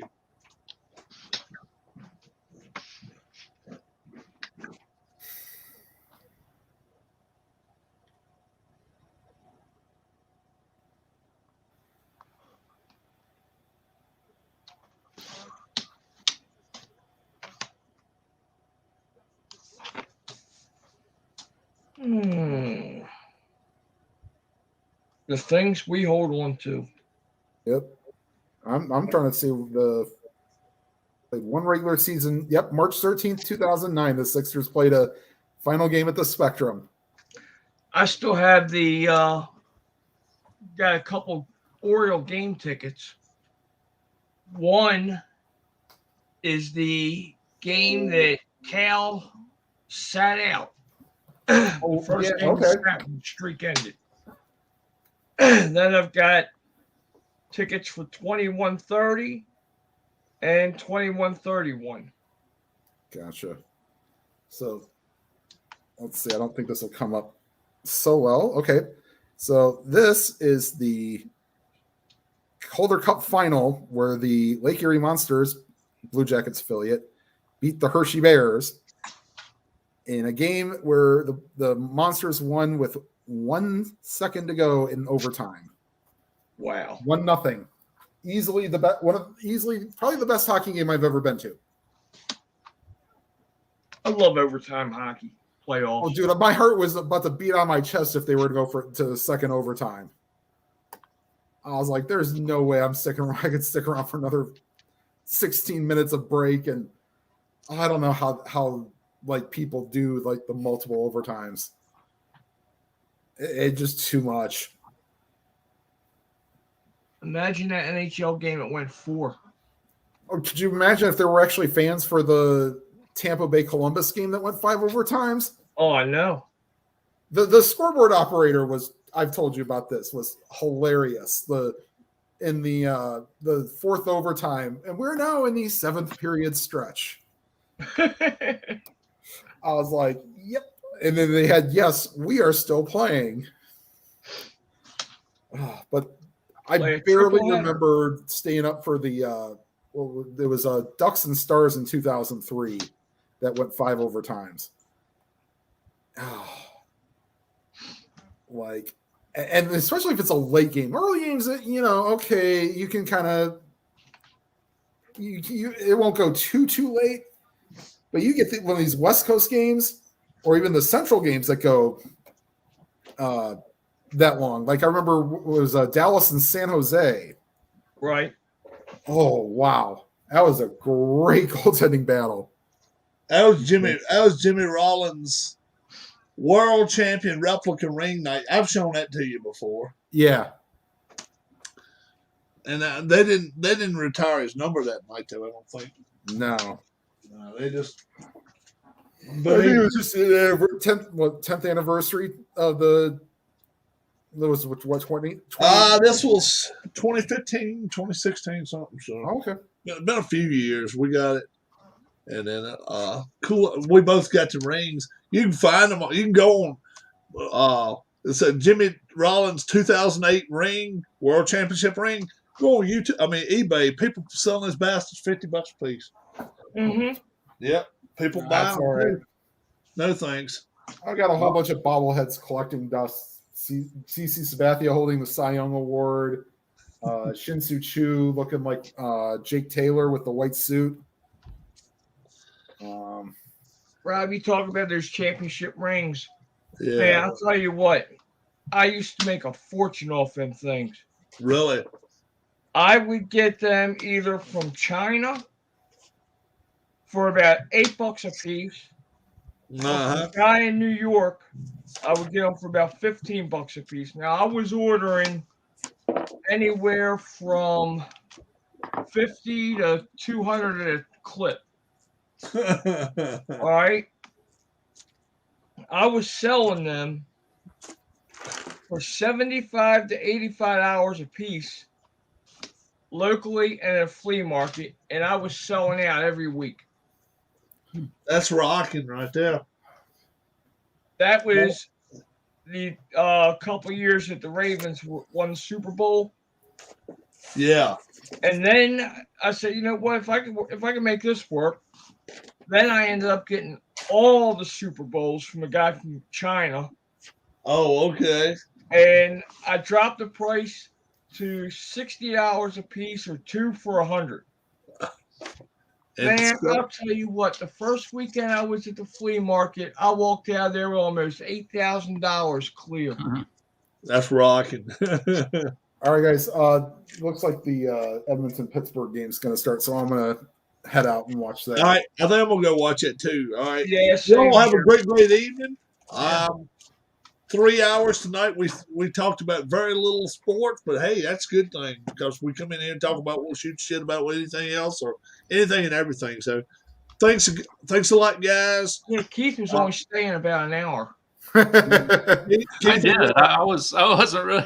No, that goes good though. We were all kind of doing other things too. I was messing around a little bit with one of the new strat seasons I got on the PC. And I was cutting cards, and we was all doing our own I'm thing. right. We're still keeping the conversation going. It's just like if we'd been sitting in front of a. Oh, real quick, Tim, you were talking about overtimes. My mom, she went with me and my dad to see a CBA basketball game one time. And this was back in the 80s or 90s, early 90s. Rockford Lightning, Rockford, Illinois. She didn't want to go, but she did, So we're sitting there watching the game, and I think it might have been a playoff game, and it goes to overtime. So she says, well, what do they do now? And we were like, well, they play in overtime. And she's like, oh, how long's that? And I don't know what it was, 5 minutes, 10 minutes, whatever. Right, 5 minutes. Usually 5 minutes, yeah. So they play it. They're still tied. So they had no shootout. No, they played another overtime. Another 5 minutes. So she says, well, what do they do now? I says, well, they play another game. My dad say they play another overtime. She's, isn't this game ever going to end? And so they play a third overtime. They're still tied. A fourth overtime. They're still tied. She's pissed. Fifth overtime. They're still tied. She's just wanting to leave. Sixth overtime. They're still tied. They played a seventh, and finally it ended. Jeez. It was. Y'all stayed the whole time. It was the longest. You stayed the whole time. Ever. Huh? You stayed the whole time. We stayed the whole game. You just sat here for a double header. I'm never going to another game with you guys ever. 8 overtimes, just about 2 full games. Well, 7, I think. CBA 7 overtime games. Maybe it was 6, but I think it was 7. Rockford Lightning's. They lose and they lost. Probably. Well, I think Pace Mannion or something was one of their better players because they had a guy that got called up by the Bulls because Armstrong was hurt. Rockford, I think Pete Myers. Pete Myers, you remember him? Yeah, played for the Bulls. Yeah, he was like the star Him and one other guy were like the two stars of the Rockford Lightning. They were like two of the best players in the CBA. Rockford Myers and- Lightning, CBA, 7 overtimes. But there was a guy they brought back named Pace Mannion, I think. He was kind of Pace Mannion ended up playing for the Indiana Pacers. Did he? He was a guard, short white guy. I don't know if he was short. It seemed like he was fairly tall, but I mean, short is relative when you're talking about 6'3", basketball. 6'4", maybe. I He was think a he wore guard. number 7 with a He late. was a guard, I think. Pace Mannion, basketball. What was that other guy's name? Pete Myers. Played for you. Basketball He reference should played have for something. Utah, but let's see. Let's see who else he played. Let's see. The Rockford Lightning in 87, and then he went back in 88, 89 and played. Pace Mannion. Man, he went everywhere in the fucking world and played. Basketball Reference does not have this the Continental Basketball Association. Darn. All right.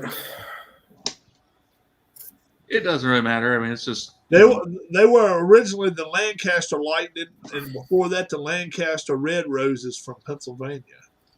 And they moved and called themselves the Rockford Lightning. And it's CBA, and they were based in Rockford, Illinois.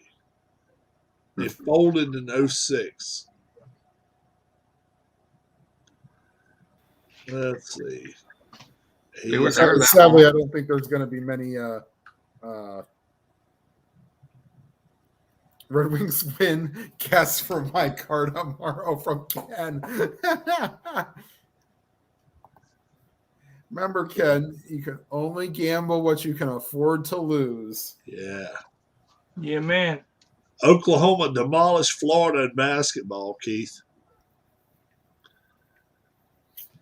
That's what did they tonight? Must have been. Yeah. Jordan or LeBron, that ain't even close, fellas. I've got to ask better questions than that shit. Yeah. Just posted some Blue Jacket stickers. Yeah. I got a little kind of, I couldn't even tell you what it is. Just as Blue Jackets hangs above my TV. It's probably the only thing I got on the wall. Pace Mannion. He's 6'7". Oh, check him out. Oh, check He was like a 3-point shooter for Rockford. The Red Rooster. Pace Mannion.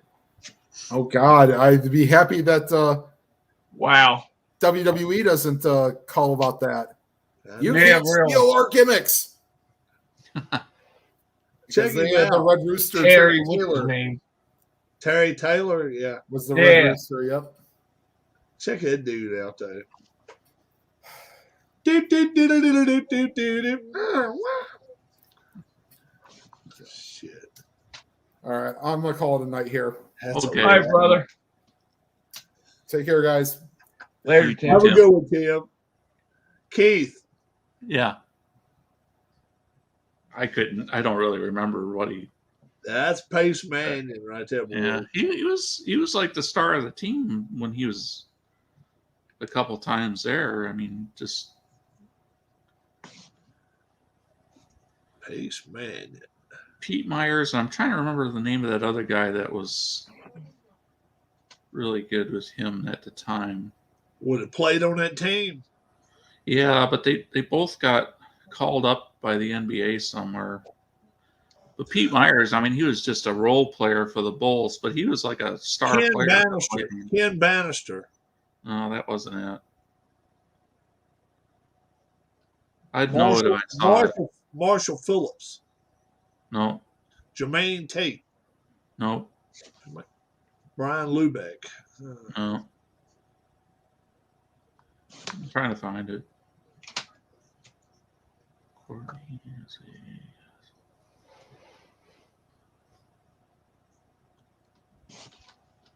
Stays Bozeman. No. No. Jermaine Walker. Ezra Williams. No.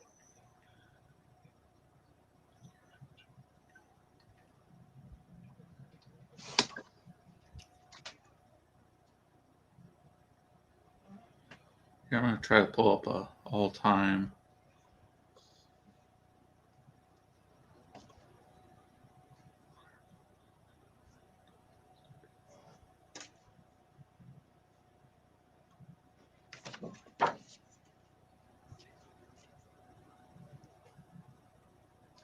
The Metro Center, there was CBA basketball. The Rockford Lightning played there from 1986 through 2006. Their best shot at a championship came on one April night in 2002. We take a look back in tonight's State Line Sports Memories. 2002 would have been too long back. Boo boo, Rockford Lightning. Here we go. Here we go. We got something going on now. Rockford Lightning. Mike James. Howard Isley. No. Darrell Walker. Matt Steginger. Earl Boykin. No, not Bruce Bowen. No. Desmond Ferguson. Larry Sykes. Damn. Hey, you did get that file I sent you last night, right, Rob? Yeah. Okay. Yeah. Appreciate it. Yep. I was shocked when he sent me that, and you seen the email, and no charge. Yeah.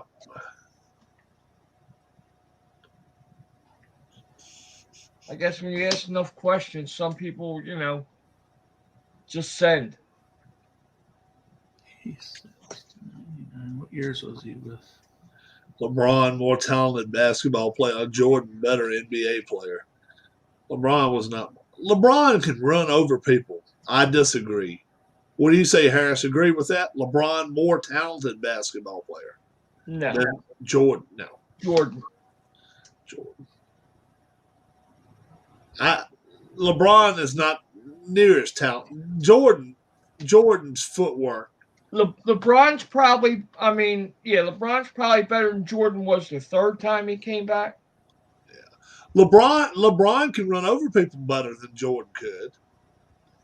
Yeah, but he don't play with control. That's the problem. He can play the fullback position a lot better.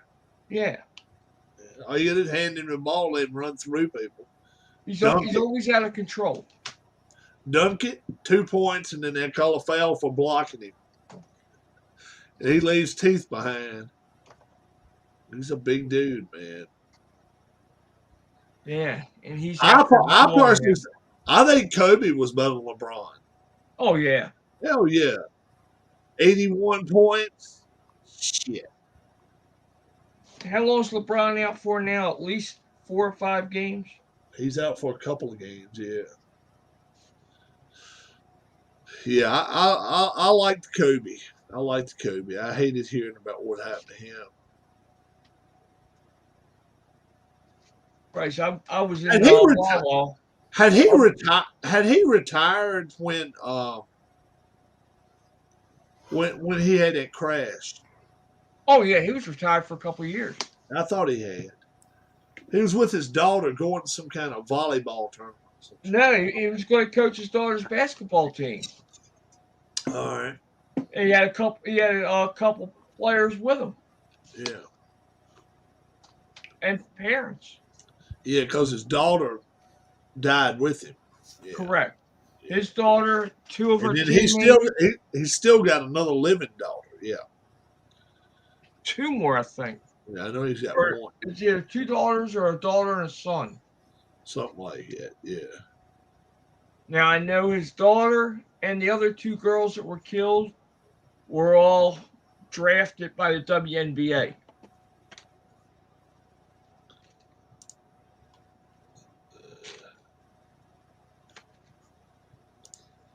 What was that?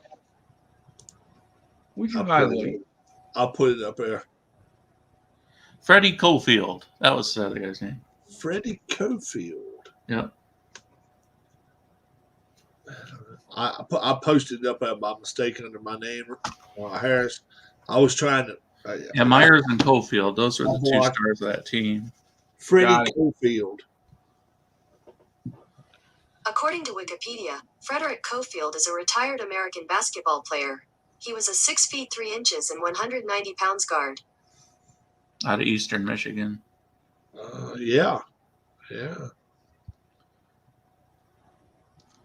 him and Myers were the two guys that just.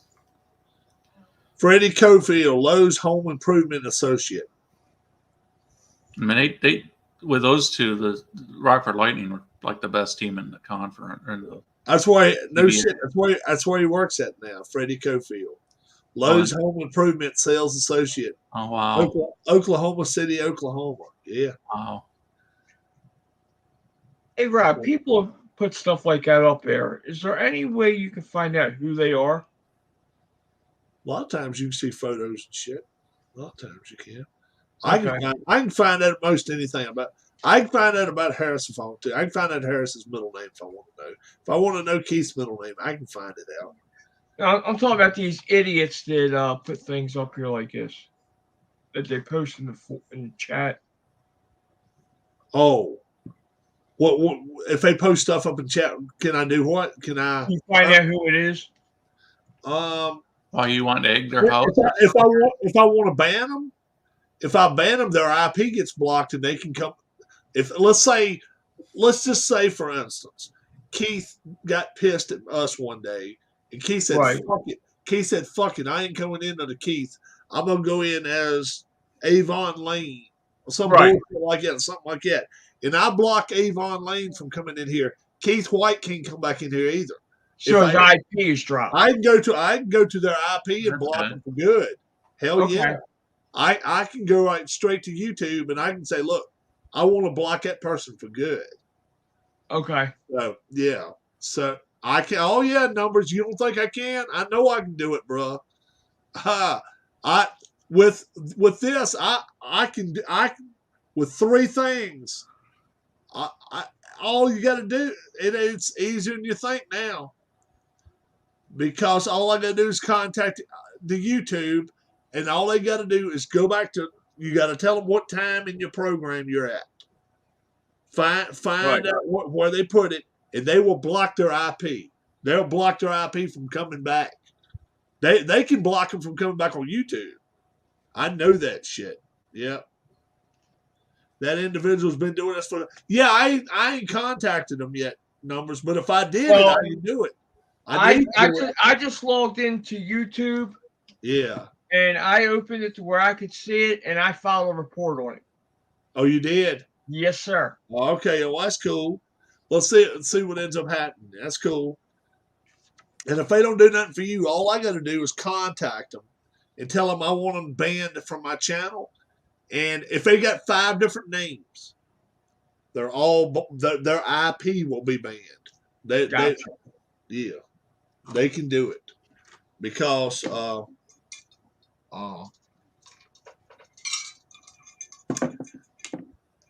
Keith had a problem one night. Sam and them had a problem with Jabroni doing shit like it one night.